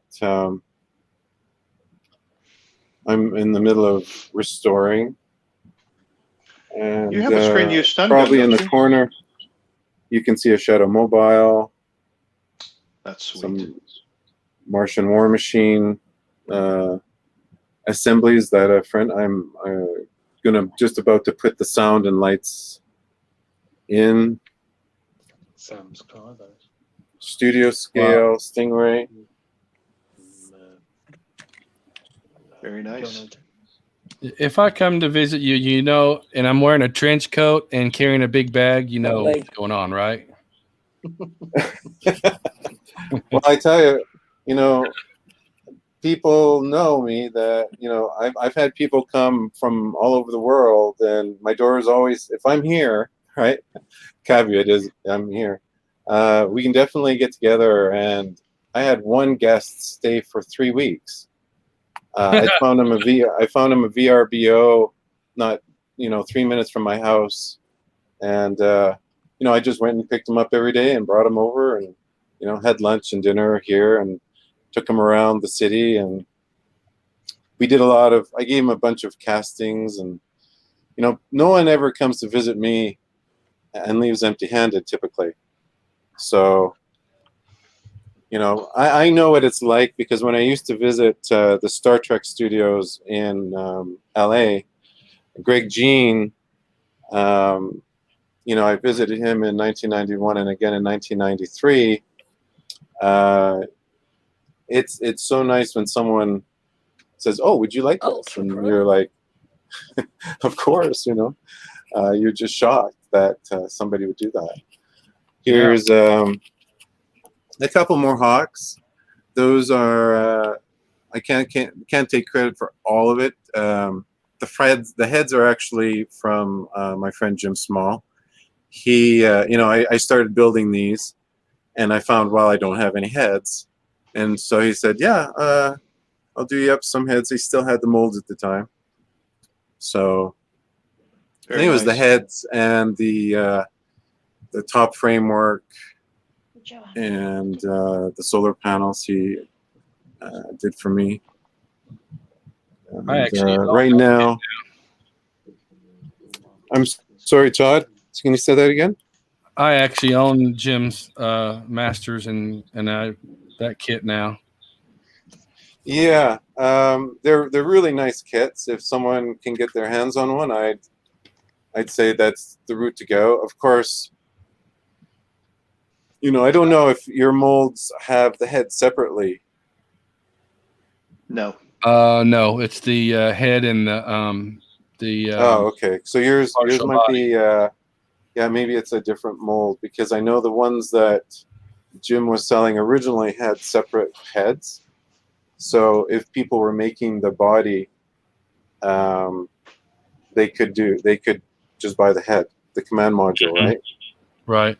Yeah. And so what I did is, you know, when I had the original Hawk, before I let it go, I did certain things. Like, let me just put this down for a bit so I can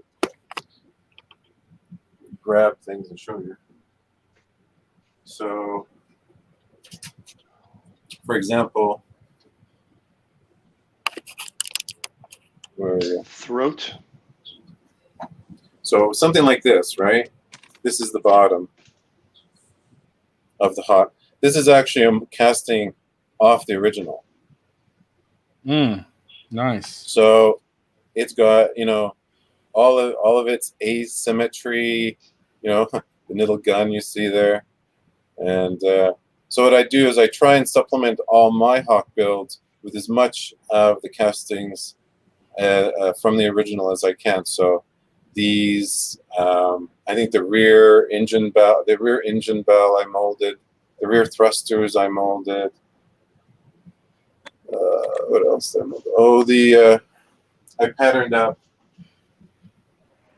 from the original solar panel. Right? So this is actually nice. to 3 decimal points exact, right? Like you take some calipers and go crazy. That you can replicate anything. You know, like David's attested to before, when you have an original prop and you're just looking to duplicate it, it's so much easier than guessing. Right. Obviously. And then of course you can see the underside, which is in fact, these were used for the Super Swift landing feet. How about that? You may recognize them. They do look familiar. That is crazy. Eric Longstreet says, is there a comprehensive list anywhere of the donor kit parts for Space 1999 ships? I don't know of any offhand, but yeah, no. Like a master list of kits. I think it would be easier to kind of narrow it down to what you're looking for, right? And then do a group build, like open up a group build, because when you get a lot of people working on one thing, it just goes so much faster. And I found that myself. A good friend of mine in I call him my Danish pastry friend. He's Lars Madsen. He and I spent years on video calls, and it's so much easier when you're on a video call like this, and you're zooming in on a piece, and I know that, and then the other person says, it strikes a memory in them and says, I have that other kit, right? So maybe there's going to be a Todd's a modeling corner where people could collaborate, say on a group build. Just that'd be a good idea. It'd be a good idea. We could do something like that. There's no the sky's the limit when we could do stuff like that. It's just if people want to participate. That would be awesome. Yeah. So I know pretty much all the parts. There's a few of us that know all the parts. I have the parts, but I'm one of those people that I don't like to keep kit boxes. So I strip all the parts out and I put them into a huge bin. And, having somewhat of a eidetic memory, I can recall almost spontaneously whether I have that piece and where I put it. So I've got about 10 large clear bins that are like 2-3 feet long by 6 inches deep by 2 feet wide that house all the parts. So if someone's looking for a part, needs a part, like I said, you've got Colin at SMT, he's kind of like a parts guy. He knows his parts inside and out. Plus, he's got parts to sell. Like if you're looking for elbows or you're looking for valves like the EMA or Plastruct valves you need for reproducing the shelf detail on a 44-inch Eagle. Mm-hmm. He's got all those parts too, and yeah. So I've got a lot of parts here. I basically do all my own stuff or buy stuff I don't have time to do. So pretty soon I'm going to be selling some of my stuff that's not Anderson, just to make room for more Space 1999 stuff. Some guys have all the luck. So, you'll see a Studio, let's see what's coming. A Studio Voyager. I'm thinking of the Tabor ship, Emporium, the Tabor Emporium. Oh, the SS Emporium, yeah. Yeah.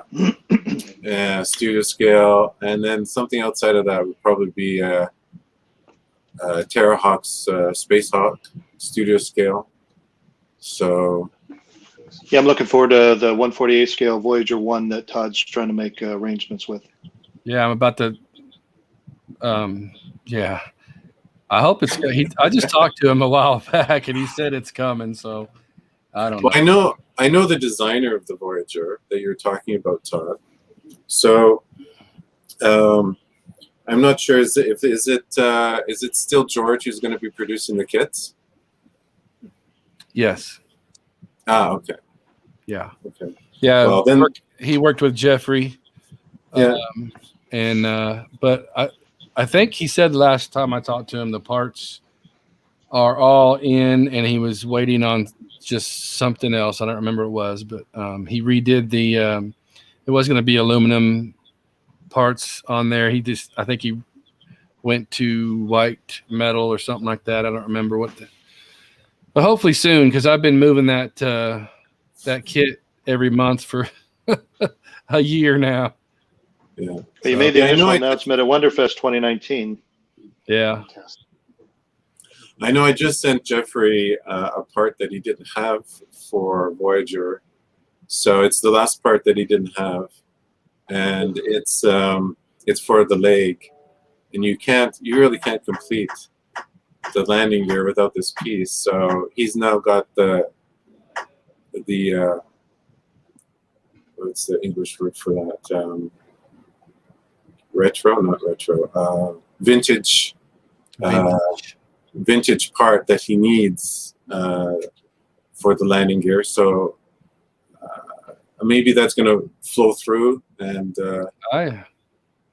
onto George as well, right? So yeah, I'd like to get my hands on one of those.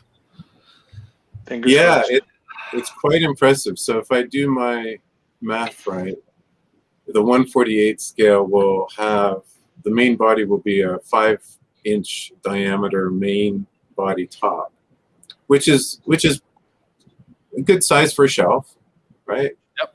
Mm-hmm. And of course that means that the 124th scale or studio scale would be a 10-inch diameter. Yeah, that's a big one. I'm just glad to get some of these alien models, out, because you got to have something to sit with my Eagles. Everybody says, "Why you got so many Eagles?" Because there's going to be bad guys coming sooner or later. And I'm going to need. Yeah, one of the bad guy is always interesting because I wish I could show you, but my phone's died. Is the Cetasius, the studio scale one I have, and the recent acquisition is the warp ship. So if I could charge my phone up, but I don't know, maybe we can get a little bit of a charge out of this thing. I was going to say maybe next time. We can do it next weekend or so. Yeah. And it's, these are big. These are like 5 foot, 6 foot models that I just have to modify the warp ship slightly because I have a 22-inch Eagle that is going to be docking to it. So I'll show you that in maybe a future episode if you're interested. Absolutely. Very much so. Yeah, I want to do these quite a bit. And have I'm probably gonna have to narrow it down and have special guests like you and everybody. We're gonna probably have a panel of 3 or 4 people all the time, and then bring in somebody like you and the readers and because it seems like it gets a little bit bunched up and it messes with the technical part of it. I'm still working on this. This is only the 3rd one I've done, and right now this is probably the best one I've done so far as the technology. So just as a thought, Todd, I can see you've got me on the big screen. Mm-hmm. Since you've done that, I can actually use my headphones, and all the sound is working perfectly, right? Yeah, you're coming in perfect. It seems that when you've got the screen divided into so many pieces and people, that the sound it's almost like it's splitting that one that pipeline into 6, 7, or 8 people, and it's not really working too well. But if you could make it so that it could maybe switch, like if I'm talking, it switches to me. If Mike Reeder's talking, or Gordon's talking, or Mark is talking, or any guest is talking, it makes them big, and I think that's going to reduce your technical issues. Right. Yeah, I can mute mics, and I can bring you forward and somebody else forward. So I'm learning to do that now. I'm not sure if it'll when one person speaks, it'll cancel the other ones. I haven't figured that out yet. Hey Todd, just an observation. When you and Gordon were doing your museum in your house, you were looking at the stun guns. Did you, from my perspective, did you have a Jim Small stun gun in there? 3 of them. 3 of them. And I think you compared it to. Let me show you what I'm getting at. So I've got a Jim Small stun gun as well, and it's right.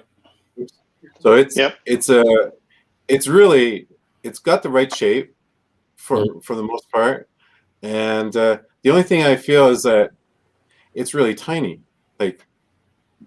right? Yeah, you got big hands too, like me.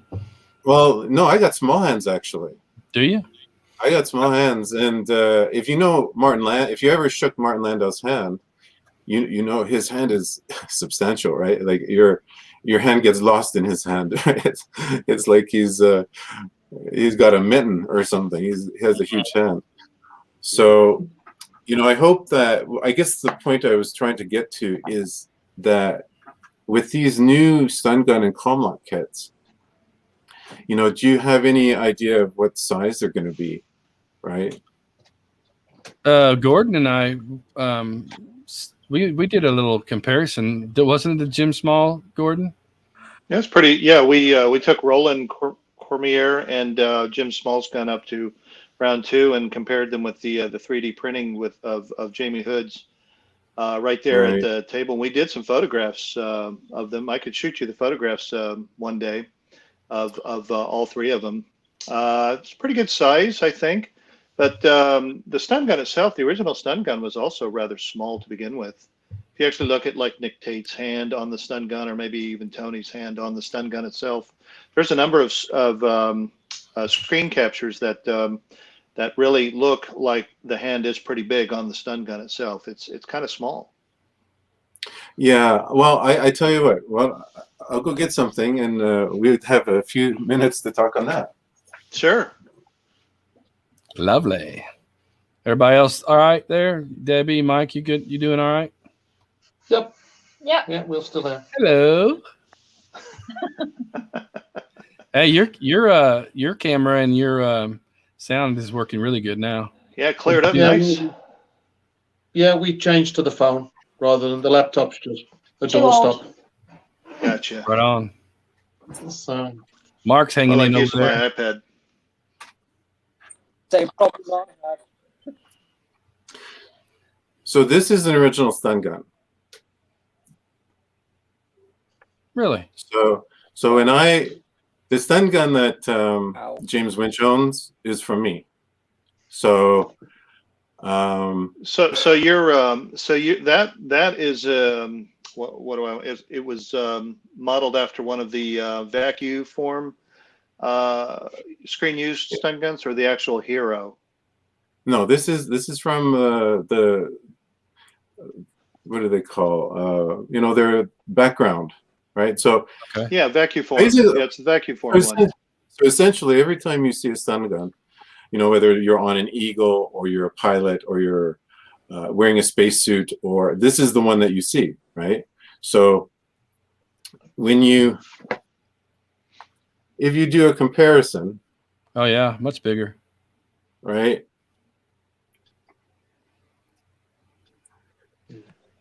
Yep. There is a size difference, right? Mhm. And that's how come I was just saying, when they're going to do, because this is the one you actually see 99% of the series, right? But you could take it and heroize it, right? Which is what I did. And here's one that essentially I took the stunt, right, and heroized into a hero version. So Yeah, that's nice. That's really good. But all the security guards had to be because they just vacuumed. Yeah. So Well, let me ask you this. So the vacuum formed one, the ones that you always see on TV, the ones that are used for stunts or whatever, all they did was they slapped plastic over the Hero, which that would actually make it bigger, right? Anyway. Well, in the final, I think that's not quite true. The Hero that I owned for a while was made out of wood, and right. and because I owned the stunt as well, and in order to make a mold right for this, I split it in half. So Sure. there's no way a Hero would fit inside there. I know what you're getting at, that you just do a pull over top of it, but there's no way a Hero would fit inside because of the edges, right? right. So they were just typically whipped together, like literally cut out of sheet wood, rounded off and painted, and they look good and they handle good, but essentially you can find shots where you get a really good idea because of Koenig's hand being so much larger than the average person's, that you can't have the hand that, just like this one, I guess, I don't know how to show you, but you can see some of the bottom of the handle, right? Right. Oh yeah. Mm-hmm. Now my hand is far smaller than Martin Landau's. So like Martin's fingers would come out, another quarter inch, half inch longer than mine. And his hand, you still saw the bottom predominantly on the stun gun, right? Mm-hmm. Sure. I've never really even paid attention to that, honestly. That's a good point. So I just think, if someone wants to do, a stun gun, like I said, you're welcome. If you want the stunt, you want the Hero, maybe it's something people want is something screen size, right? Mm-hmm. Just a thought. That's interesting. Very interesting. Yeah, We'll have to talk more about that. It's always been an interesting subject, to say the least. Very controversial, no doubt. Yeah. I can imagine there's a lot of those just came up missing because people just put them in their pockets and walked off the set with them. Oh yeah, they exist. I know collectors that have them, But once, like, you can buy rubber that barely shrinks. It shrinks like 0.0001%, and that's the rubber to get, because 90% of the rubber out there, in 5, 8, 10 years, you'll lose about 15% of the size. Wow, I didn't know that. Because rubber continues to shrink over time, right? And so the thing to do is, if you mold anything, cast as many as you can right away, which is basically what I did, right? When I molded this, I knew better, and I think I casted about six or eight of them. And but again, if someone's looking for reference for proper size, these are, I think those are Mike Reeder. I think those are Mike Reeder. These are Mike Reeder pieces too. So nice. Yeah, Mike Reeder that one looks almost as big as Roland's. Yeah, it looks like it. Yeah. And another thing is, you often find that on the black piece on a stun gun, they make the black piece come too far into the silver, right? So this line comes way back to here, and it's like, no. This, if you study the stun gun at great lengths, you'll find that there's a lot of silver side to it, right? Something, again, I didn't really pay attention to. Yeah, no, it's just for those people that are more rivet counters, or there's definitely a segment of people that, hey, I made it out of cardboard and I'm happy with it. That's great. Right. There's people that I cut it out of a 2x4 and they're happy with it. That's great. There's people that get a toy from Remco from the 70s. That's great.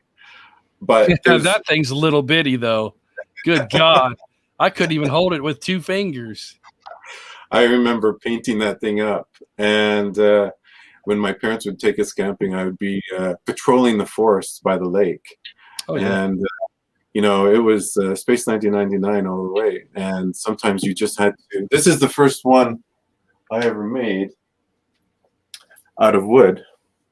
Oh, yeah.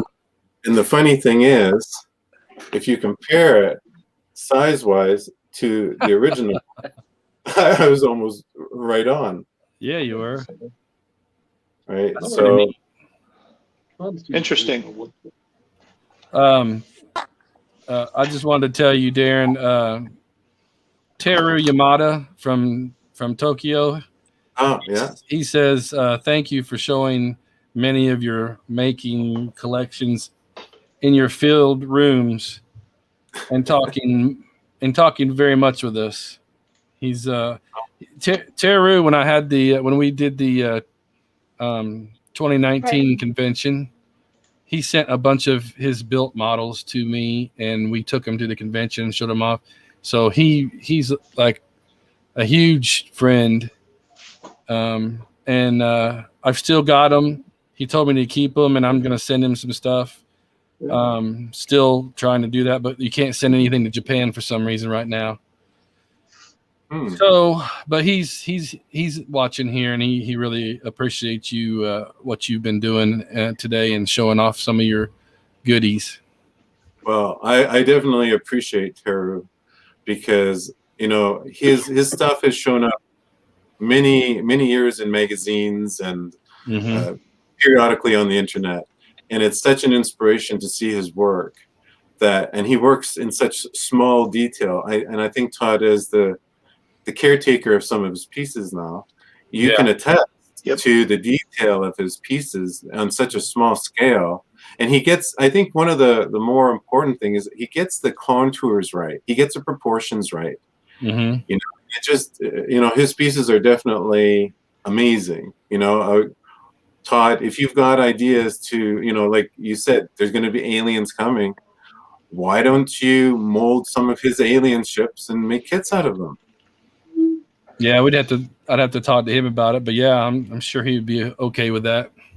Yeah, and if he's the artist, typically, and either a person gets a commission or some free kits for for helping out. So, because I tell you, he's got you've got his Cetasius, which looks great. His Dorcon, I think it's his Dorcon. The one that was going to Thessalina. Yeah, is with that Dorzak? Is that the big tall green one? Yep. Yeah, that one looks really good, and the Cetasius looks really good. Yeah, it's in your display, Todd, right now. Yep. Yeah. So there you've got like the Dorzak would be a 2-piece mold. The Cetasius would be a simple 2-piece mold, maybe making the engines separate. And man, I think you have sales galore. You can put me down for 2 of whatever you produce. Yeah, and Jeffrey Wargo's pretty good at doing that stuff too, and he and I are working on a 22-inch lift platform, kind of like the old Warp kit. So but it's going to have it's going to be the correct lift that was in the show. So we're trying to get it very close to that. So maybe after we're done with that, maybe he and I can come up with some of those things like that.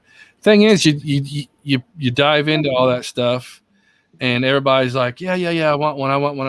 And then when you invest the time and the money into it, then some people disappear. You know what I mean? Because maybe it's more expensive than they thought or whatever. But I think when you're talking about development of a kit, there's a lot of upfront cost potentially. But when you've got, for example, let's use the Cetasius from Teru and his Dorzak, the tall green one. Mm-hmm. It's already built, right? It's already built. It's already detailed. If I were to guess, because I'm also a master mold caster, and an honorary special effects guy for Canada. So I'm the go-to guy they sometimes call here. You're probably looking at, for the Dorzak, you're probably looking at about anywhere from 5 to 10 pounds.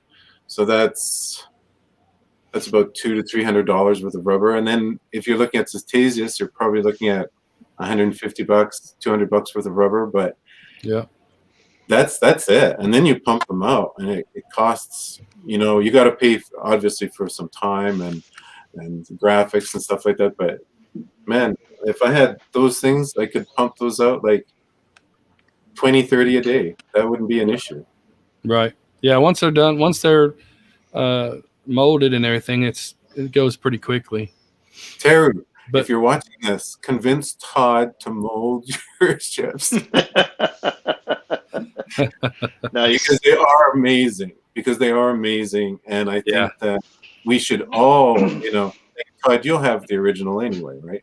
So, but if you did a close-up of those, and I think Gordon actually said that.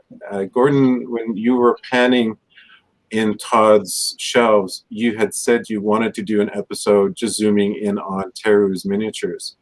And I think I sure did. That video, I think everyone's going to sign up, Todd. If you're looking for sales, you've got them, right? Those are 2. Yeah. I think those 2, I don't know what else you have, but those 2 for sure. I'll shoot you a photograph of Nick Tate over the table of all the models that were displayed at 2019. Yeah. It was actually really cool. We had a really good time. Another ones that I like of his is Ara Shuttle. Oh yes, I really like that ship. It got some damage, and there's some pieces missing during shipment. I don't know how they got missing, but I'd like to fix that up and then do one of that too. Well, I tell you what, I'm still gonna be in this country for probably the next 6 to 8 months. So if you wanted to, I can whip molds together in a day, right? And do castings. I can probably in a month do a couple hundred. But if that's something that can help you, then great. I'm not even looking for any money or anything from it, just to help you out. Yeah, we'll talk about it. He just left a message on the post. Said, Todd, share with many guys my scent models. Dorzak, small Cetasius, please. Yeah, he's amazing guy. Yes, he is. And you're you know, so I'm glad they're with you. You know, they're once they're on this continent, you have something we can, you know, you can work with Todd, right? And share with everybody. And I find Terry, I can't really connect with him very much because I think there's a language. There's a little bit sometimes with him and I a language barrier, and he's going this way and I'm going that way, and and it's not intentional, right? It's just it happens, right? Yeah, he's doing pretty good on the messaging part. So we talk quite a bit. I told you guys I wanted to have a museum, you know, so I've got kind of a museum of everybody's works. And so I kind of, that was my intention, was to have, you know, a built kit of all the Eagles that were in the past, like the AB models and the, what's the one guy, the RU Replicas Unlimited and all that stuff. So I've got that stuff now. I still need to get my 44 though. I'm working on that. It sounds like you're working on it kind of like bit by bit, yeah? Like little piece by little piece. Pretty much. No, yeah. I bought a 44 off of Richard in Canada. Richard, I hope I'm saying this right. It's either Lamer or Lamar. I don't know. But it was a Lee Malone, you know, early on kit. Yeah. So it's being renovated. I understand. I think if I'm not mistaken, I know I've seen that kit in person. There's another guy, Warren Friedrich. Yeah, I think Warren owned it first. Probably. And then I think that because Warren brought it to a Star Trek convention and showed me, and wanted to know if I was interested. And I looked at it and I thought, man, that's going to take a little bit more time than you can do it, right? But when I'm looking around here and I've got between 40 and 55 projects to finish soon, I can't take on anything like that. So I think that's how Warren might have got it. You know, and speaking of Warren, you know, we should try and get him on here. And he was watching Richard, a little while ago.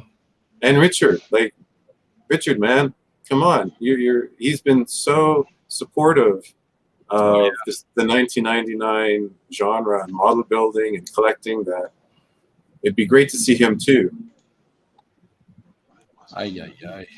Okay, yeah. Well, I talked to Richard quite a bit. But yeah, it's coming along. I'll have one here soon. One finished. I know you will. There may be, you never know, there may be a big long box that just shows up at your door one day. Okay. It can happen. It could happen. Yeah, it could. Yeah.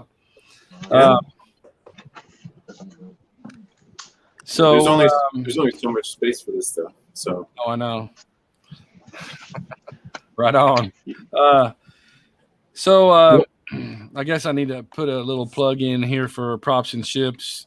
You know, we got T-shirts, we've got mugs. You know, just email me or go to our Props and Ships Spreadshirt website. Order a T-shirt. Gordon. Yeah. Okay. Oh, there's one. Hold on. Let me get Debbie in here. Oh, nice. There we go. Yep. Very nice. We got the Props and Ships mugs. So shameless plug, but those are awesome mugs. Yeah, I've got a few. I've got quite a few of those mugs left. So, you know, hit me up if you want one. Like I said, Barry dropped his phone. Nice. So yeah, about the Props and Ships merchandise. We're not only trying to produce just the regular Props and Ships logo, but you know, there's a couple of funny ones out there too, like I Need My Space or I need some space, or I forget what I said Right. on the one shirt. But there's a number of them that we're trying to get produced and put out there. So if there's something that tickles your fancy, then PM me, either me or Todd will design it, throw it up on there, and you can order it. It's good stuff. Just as a thought, I'd suggest maybe something a T-shirt that looks like a spacesuit T-shirt. That's a good idea, right? Like I think that's doable. And before if I don't know how much longer Todd and Gordon this is going to go on for, but I wanted to express my appreciation to two other people that are out here, Mark, Anthony. I've been following your UFO sculpt, your figures, and your work for quite some time. Yes. And it's very impressive. Like when you take something that looks nothing like what you end up with. Yes. That is just amazing, man. Because I think for me, when I'm doing a prop, whether it's an Eagle cockpit or a UFO interceptor cockpit, it's people like you. Like if you don't have a good looking figure, it just makes it look cartoony. You know what I mean? It doesn't look right. And you make them look like you shrunk the person. You make them, they're just amazing. So I just wanted to say thank you, and I hope you just keep on doing what you're doing, and we get to see some more of your work. And the other person was Mark. I guess Mark's dropped out, Mark Meyer. Yeah, I don't know if he fell out or if he had to go somewhere. He might have had something he had to do. His recent 22-inch Eagle builds, like he's got lit up, very impressive, and I hope he just keeps on building. I know it looks like he's kind of pressed for space, but man, just keep on doing it, and I'll be tuning in to see all your latest works here on Todd's corner. Yeah, I've got one of Mark Meyer's Eagles. He did the Rescue Eagle, and he ended up selling it, and I was like, hey, I'll take that. So it's one of my best ones. It's sitting up on my on the top of my cabinets with my what is that? The big blue thing, or Earthbound. Oh, yeah, the Caldorian. The Caldorian ship. Yeah. I love that thing. I used to own. I tried trading. I used to own the original studio scale, and now I think it's our friend in the UK owns it, Jim. Yeah, Jim Winch has it. Yeah, I sold it to him because so it's just one of those things that's so big. Like I have really deep shelves in my house, and it wouldn't fit on one of them. Like you need like almost a 4-foot deep shelf. Like very nice. Oh wow. Yes, there you are showing off, Mark. Hey, Mark, just a thought. Why don't you do like can you do like a tutorial series on YouTube? Like how you because you inspire a lot of people. Maybe you can teach us people that aren't very good at it to try and get good at it. That is a really nice display. Well, I did think about doing a video on how I make them, but my sister said to me, she said, don't give all the secrets away, because if you're planning on selling them, if you tell everybody how to do it, making their own. Yeah, but I tell you what, Mark, the reality. Start putting some of them up for sale this year. I'm not going to build anything. Ask me, can I make them for them? But, I'm looking at Gordon because I know Gordon's got his checkbook ready, and that's right. Todd and I don't know, we've got Todd and Gordon. I don't know if someone throws them all up in the air, one of them's going to catch it, right? Oh hell yeah! So, yeah, I was going to say my motto is I don't build, I buy. And the other item, the other eagle we should take a look at, Mike, is Mike Reeder's eagle, because I know Mike has been working on the first one I sold. He bought it. I put it up on eBay. I think it was in October. Yeah. Nice. Wow, nice. Mike, do you have pictures of your 44-inch Eagle that you can share with us? Come on. Oh yeah, I've been Oh, there's bugging him. Mark. I can show you pictures. Like that's never a problem. But my God, you're going to be really impressed with it. I've been bugging him on his progress. Yeah, it's walkabout. There you go. Hello. Well, You going back outside, Mike? no, I'm downstairs. Oh, okay. Yes, I was gonna say, don't go outside again. No, it's too darn cold. So that's the Right. state of. Oh God, I can't see nothing. There you go. Shit. There you go. Oh, okay, okay. No, it's Nice. Coming right it's along. in bits. Well, yeah, I'm kind of working at it. I made me some new legs. That type of thing, you know. Nice. I may have to move. So I made some. There you go. I made some new legs for it. But Just make sure that whatever you do, whatever you use to attach the legs to the actual feet are made out of metal.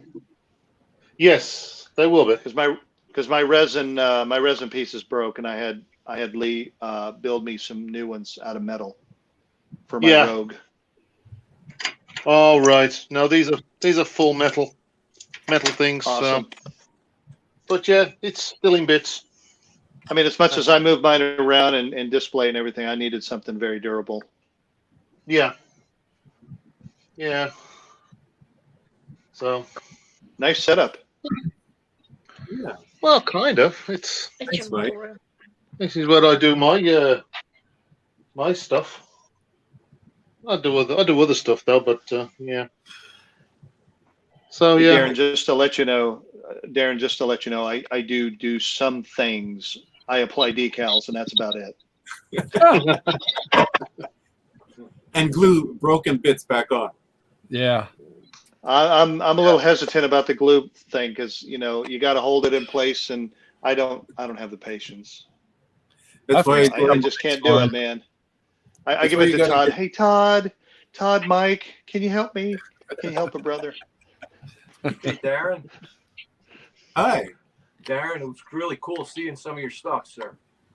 Oh, Mark, you're back. I'm glad because I was saying that when you weren't here, I said, I wanted to say your stuff is impressive. You had those two 22-inch kits you put together and you lit up. I think one was a lab pod, one was a transporter. Oh, and you lit up the cockpit. And they're amazing work. And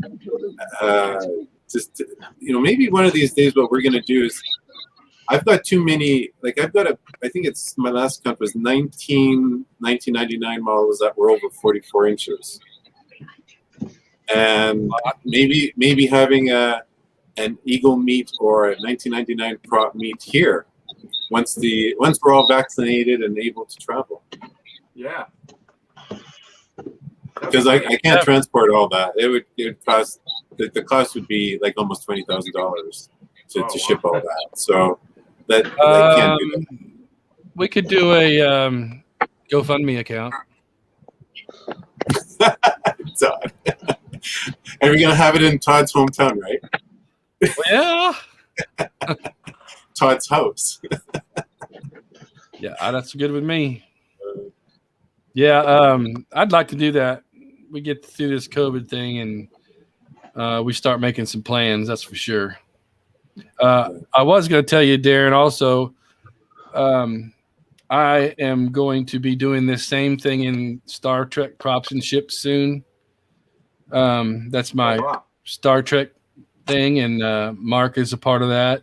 And Mark has built me a beautifully 1701 NCC 1701 Enterprise, the 1 in 350 scale.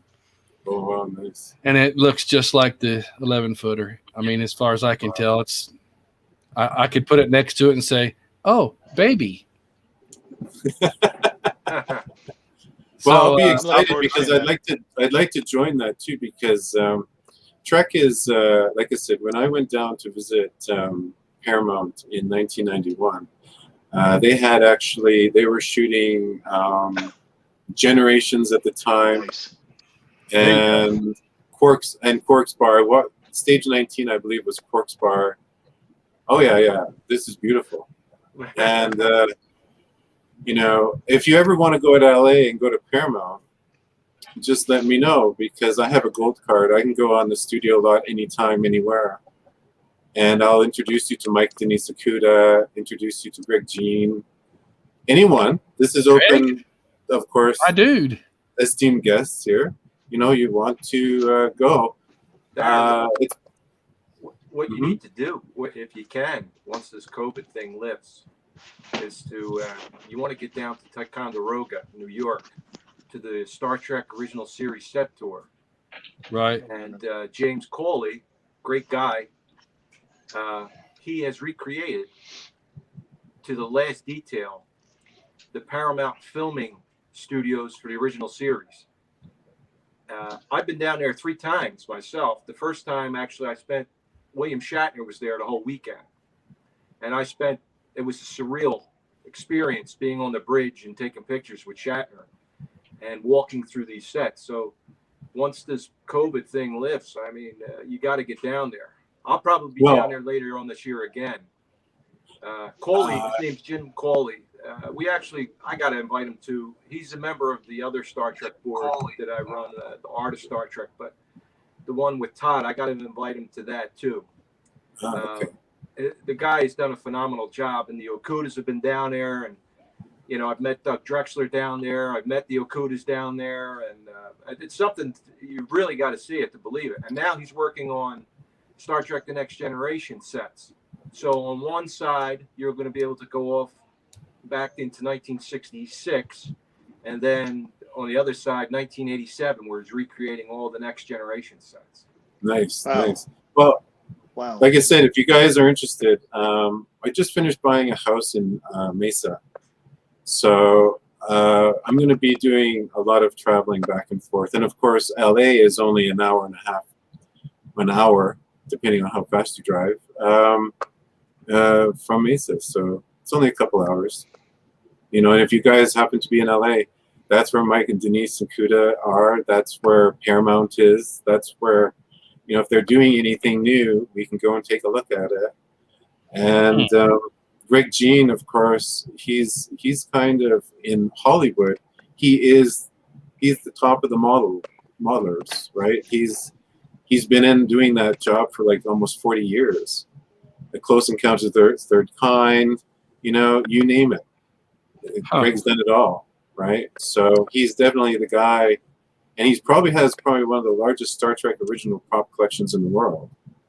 Yep. So maybe if I can find my videos, I took 2 videos, one in 1991 and one in 1994. Because in 91, like I said, they were shooting Generations, and Quark's Bar was still there in stage 19. And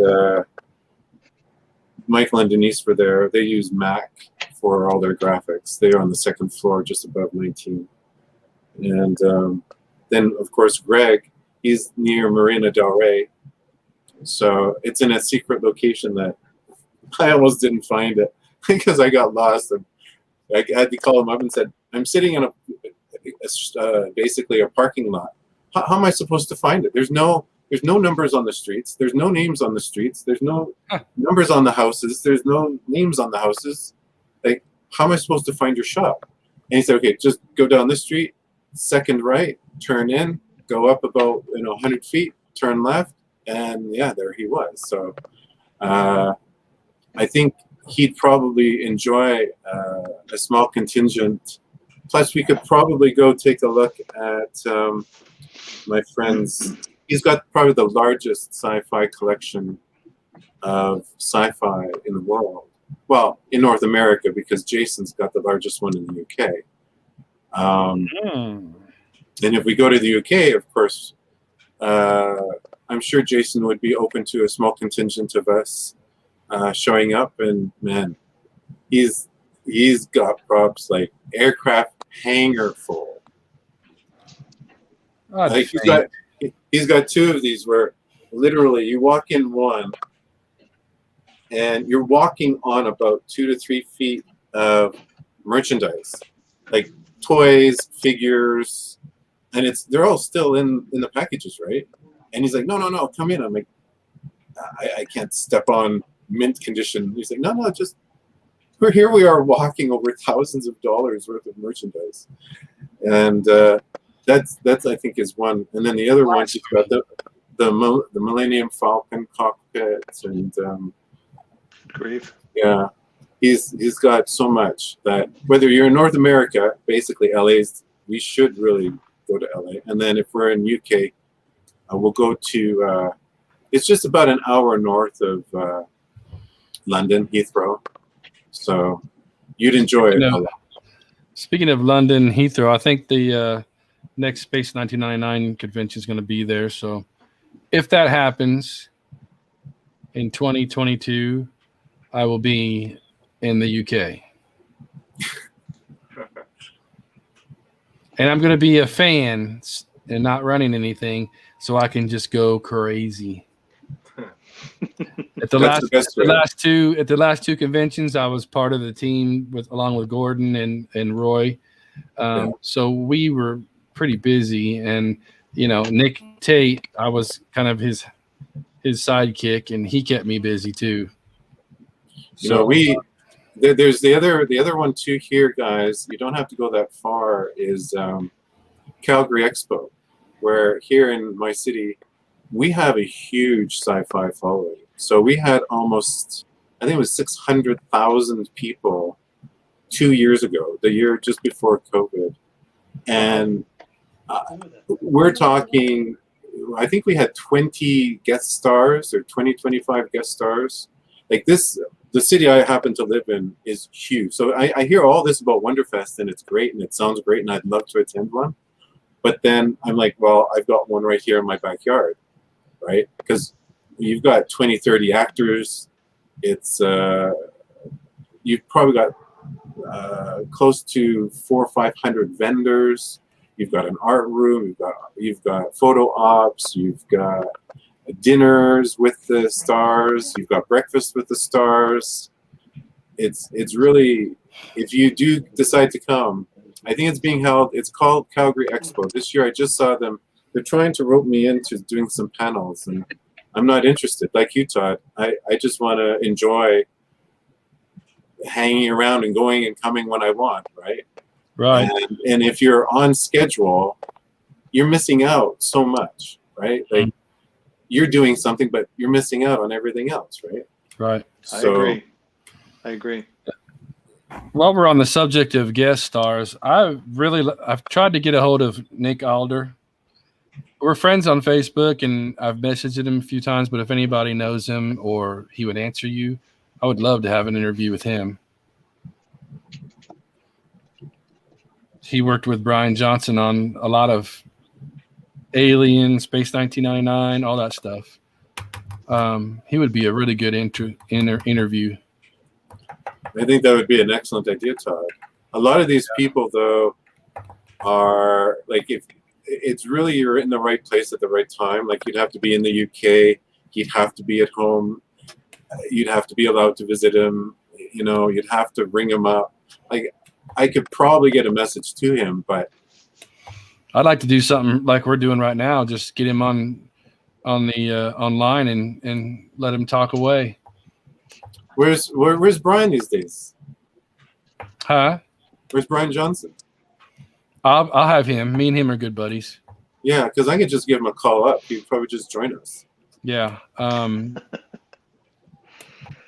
I just let's see. When did I talk? And then Jamie. We could probably get Jamie on. Jamie Anderson. Yeah. Yeah. My co-partner there, the partner in crime, is good friends with Jamie. Gordon, that is. Sorry. Had to make sure. I think we all knew who you meant. Good deal. Well, Gordon's been a part of this from day one. So can you believe we got over 12,000 people in this group? It's pretty amazing. Mm-hmm. Pretty amazing. So hopefully we're going to get a little more popular with this Todd's Corner and some others, maybe like Todd's Modeling Corner, which Mark and Darren and some other guys would be really good at that too.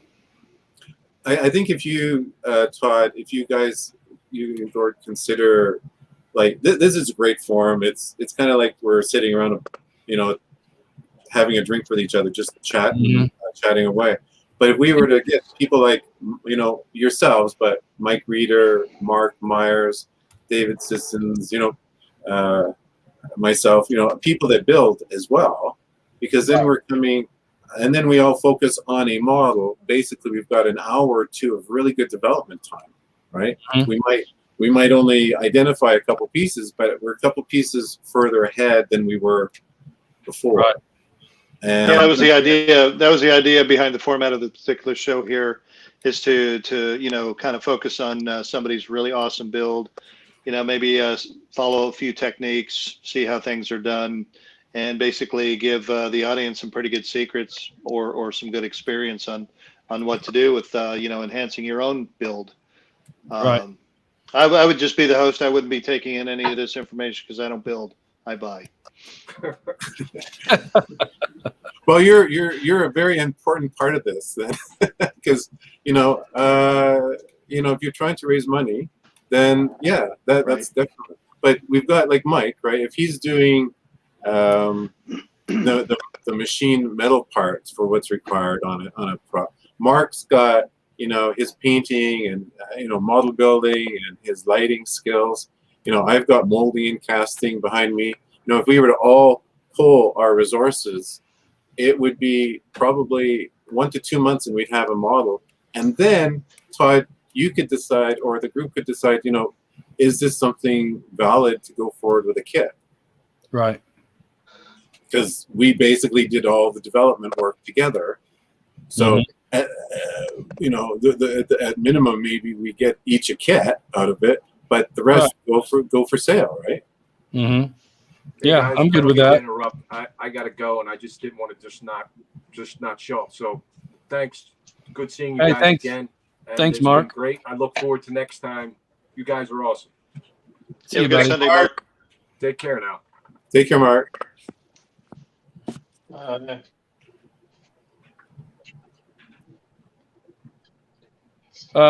So, oh damn, we got big.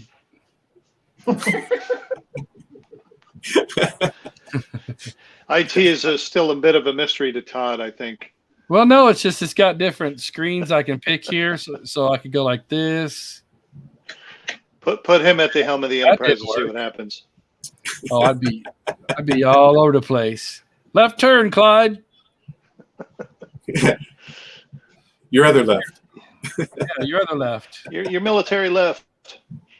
So, yeah, I'd like to get definitely with Nick and some of those other guys. But as far as building, Chris Potter, he's one builder. Those guys over there in the UK, they're pretty neat. But we got some good builders here too. So, I'll put the word out and where's David? Get David on here. It's a Would long love to. Would love to. Oh, I know. It's a long story, but it would be nice. It's really a short story. I haven't heard from him since October. Me either. He's put me and you and a few other people in a bad spot. So I'm not giving up hope that he'll eventually, get with me, but because he's a really good guy. I mean, we had a ball at the conventions and at Wonderfest, and then we went to what's the other one, Gordon, that Keith was taking care of, Katsicon. Yeah, you guys showed up at Katsicon 2019, I believe. Yeah, in Afghanistan. You were in the I sandbox. was deployed. Mm-hmm. So I can't comment too much on that, but I mean, if you're watching, David, hello. The phone. David, join us. David, join us on here. Yep. But I don't see that happening. Something's going on with David, and I just hope he's okay. Yeah. Yeah. It's just, when you see his work, and you can definitely, his heart is in the right place. His talent speaks for itself. And it's just a shame because here's a guy who's just producing awesome things, and we all would admire and enjoy seeing it more regular basis, I guess. So, he's the only guy that I know of. He's the only guy that I know of that can actually produce a 44-inch eagle out of whatever for less than, I want to say, $500.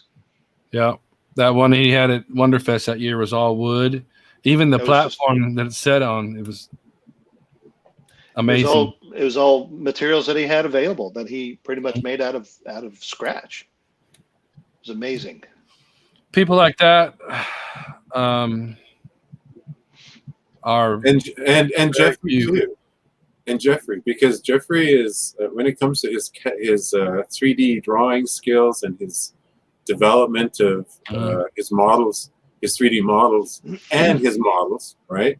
Because he's got a shop and he's got models, and it would be cool to have him on here because his work is amazing, right? And I often think that you get some of these 3D people doing such amazing work, and they don't feel like it's being valued, as much as, but it is, right? But having him on here would definitely go a long way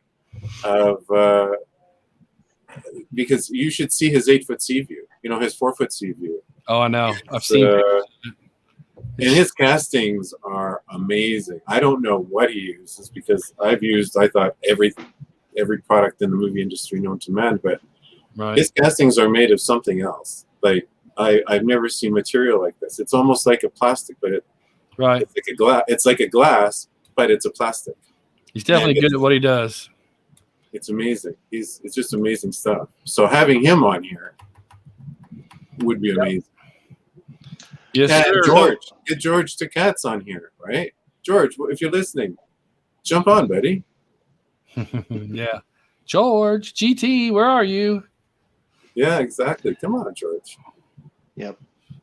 Well, guys, I gotta let you guys go. Myself, I have some chores that I have to take care of before dinner. But Darren, I shot you some photographs on your Facebook Messenger. If you don't mind getting back with me to tell me your thoughts, I'd appreciate it. Sure. And it was great talking to you guys. Thanks for having me, Todd. I really do appreciate it. And everybody have a wonderful evening. You too, Gordon. See you guys. See you, buddy. Bye, Gordon. Bye. All right, go back to everyone's gotten bigger. Yeah. Hi, Debbie. Hi, Mike. Hi, Darren. Hi. Good to see you guys. You got a little member of the family there too now, huh?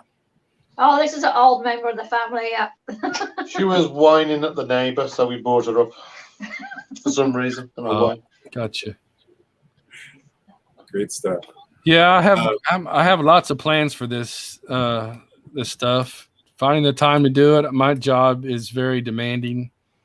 I work at a chemical plant and I've got a crew of about 8 or 10 guys that work 24-hour on call. So, but I'll figure it out somehow because I like doing this. This is what I like doing. Bringing information and techniques and all that stuff to the group. Hopefully they appreciate it. I think they do. And I can identify when I was in Saudi Arabia, the plant that I was at was Sidera. And if you look online, it's 26 plants. It's a chemical plant with Dow Corning as probably one of the major licensor partners. Right. And so you are probably, if you're talking, you've got the team, you're probably in operations then somehow. We're in, we are actually the emergency team that cleans up any emergency spills, cleans their equipment when they change over to different products. So once a month we're doing a shutdown, basically, and it's a week-long shutdown. And do you have any isocyanates? I don't believe so. You're lucky, more of a pyridine plant. Okay, It's so got every we had nasty chemical you can think about in that place. yeah. It was a good experience to work in a chemical facility. For myself, it was typically petrochemical, right? So it was just strictly oil, right, refinement. Right. But Sedera was making plastics, and man, there's talk about deadly chemicals. Oh yeah. Yep. There's some really So take care of yourself, Todd. That's safety is number one, right? oh yeah. Yeah, my guys take good care of me. I don't I'm the supervisor over there, the boss. So I take care of all the safety equipment, everything we need to do our job. And I just and they do the job. So and there some long days. Like last week there was a 17-hour day and 15s, and so I get behind on stuff, including trying to ship these kits out that I'm trying to produce and sell. So everybody's been pretty helpful with that, understanding that I do have long days, and you can only, you have to sleep sometime. Well, I was on that topic. I am being genuine when I say if you want help molding and casting stuff, it's not hard for me. I move through plastic like you move through air. So, to me, it's not like if I had this Thunderbird, this Thunderbird 1 beside me, that you can't see anymore for some reason. So, something like this, you're looking at a couple days max to make a mold. You're looking at maybe an hour to do all the kit castings, pourings, and setup. But it doesn't take that long, right? So if that's something that, and for me, if it's something that I like, now, of course, I said that when we were talking about Teru because I'm a fan of his work, right? Mm-hmm. Yeah. And I like to collect, I have studio scale almost, well, except for about 2 or 3 items. I have almost all the large Space 99 in studio scale. But I still like to collect small, really artistic. And I think Teru is really an artist, right? And having one of his kits, like having one of Jeffrey's kits, is something that I'd like to put on my shelf. And I don't get to see them in person, right? But having their representation on the shelf is so nice because it's like, that's my buddy sitting there, that's his work. Right. Kind of like when I look at my stuff that Mike's done all this aluminum for. Every time I look at it, I can't help but think of him, because he was standing here, in my house with Debbie several times. And so when I see this, it's a nice thing because during isolation, you can't get together, right? Right. So when you see these things, it's kind of a tangible piece of that person, whether it's their aluminum, whether it's their casting. Right. It's nice to have. Yeah. I'm gonna head out too, but I want to thank you, Todd, for having me on. Mm-hmm. And that, like I've said several times, you just have to let me know you need something, information, help with something, development of something. Just let me know. Okay. All right, man. Yep. Okay, guys. Have a good evening. Thanks, Darren. Yep. See you, Darren. Have a good one. Oh yeah, cheers. Cheers. Yeah, there you go. Well, there we go. That was interesting, wasn't it? And then there were 2. Yeah. And then there were 2. Yeah.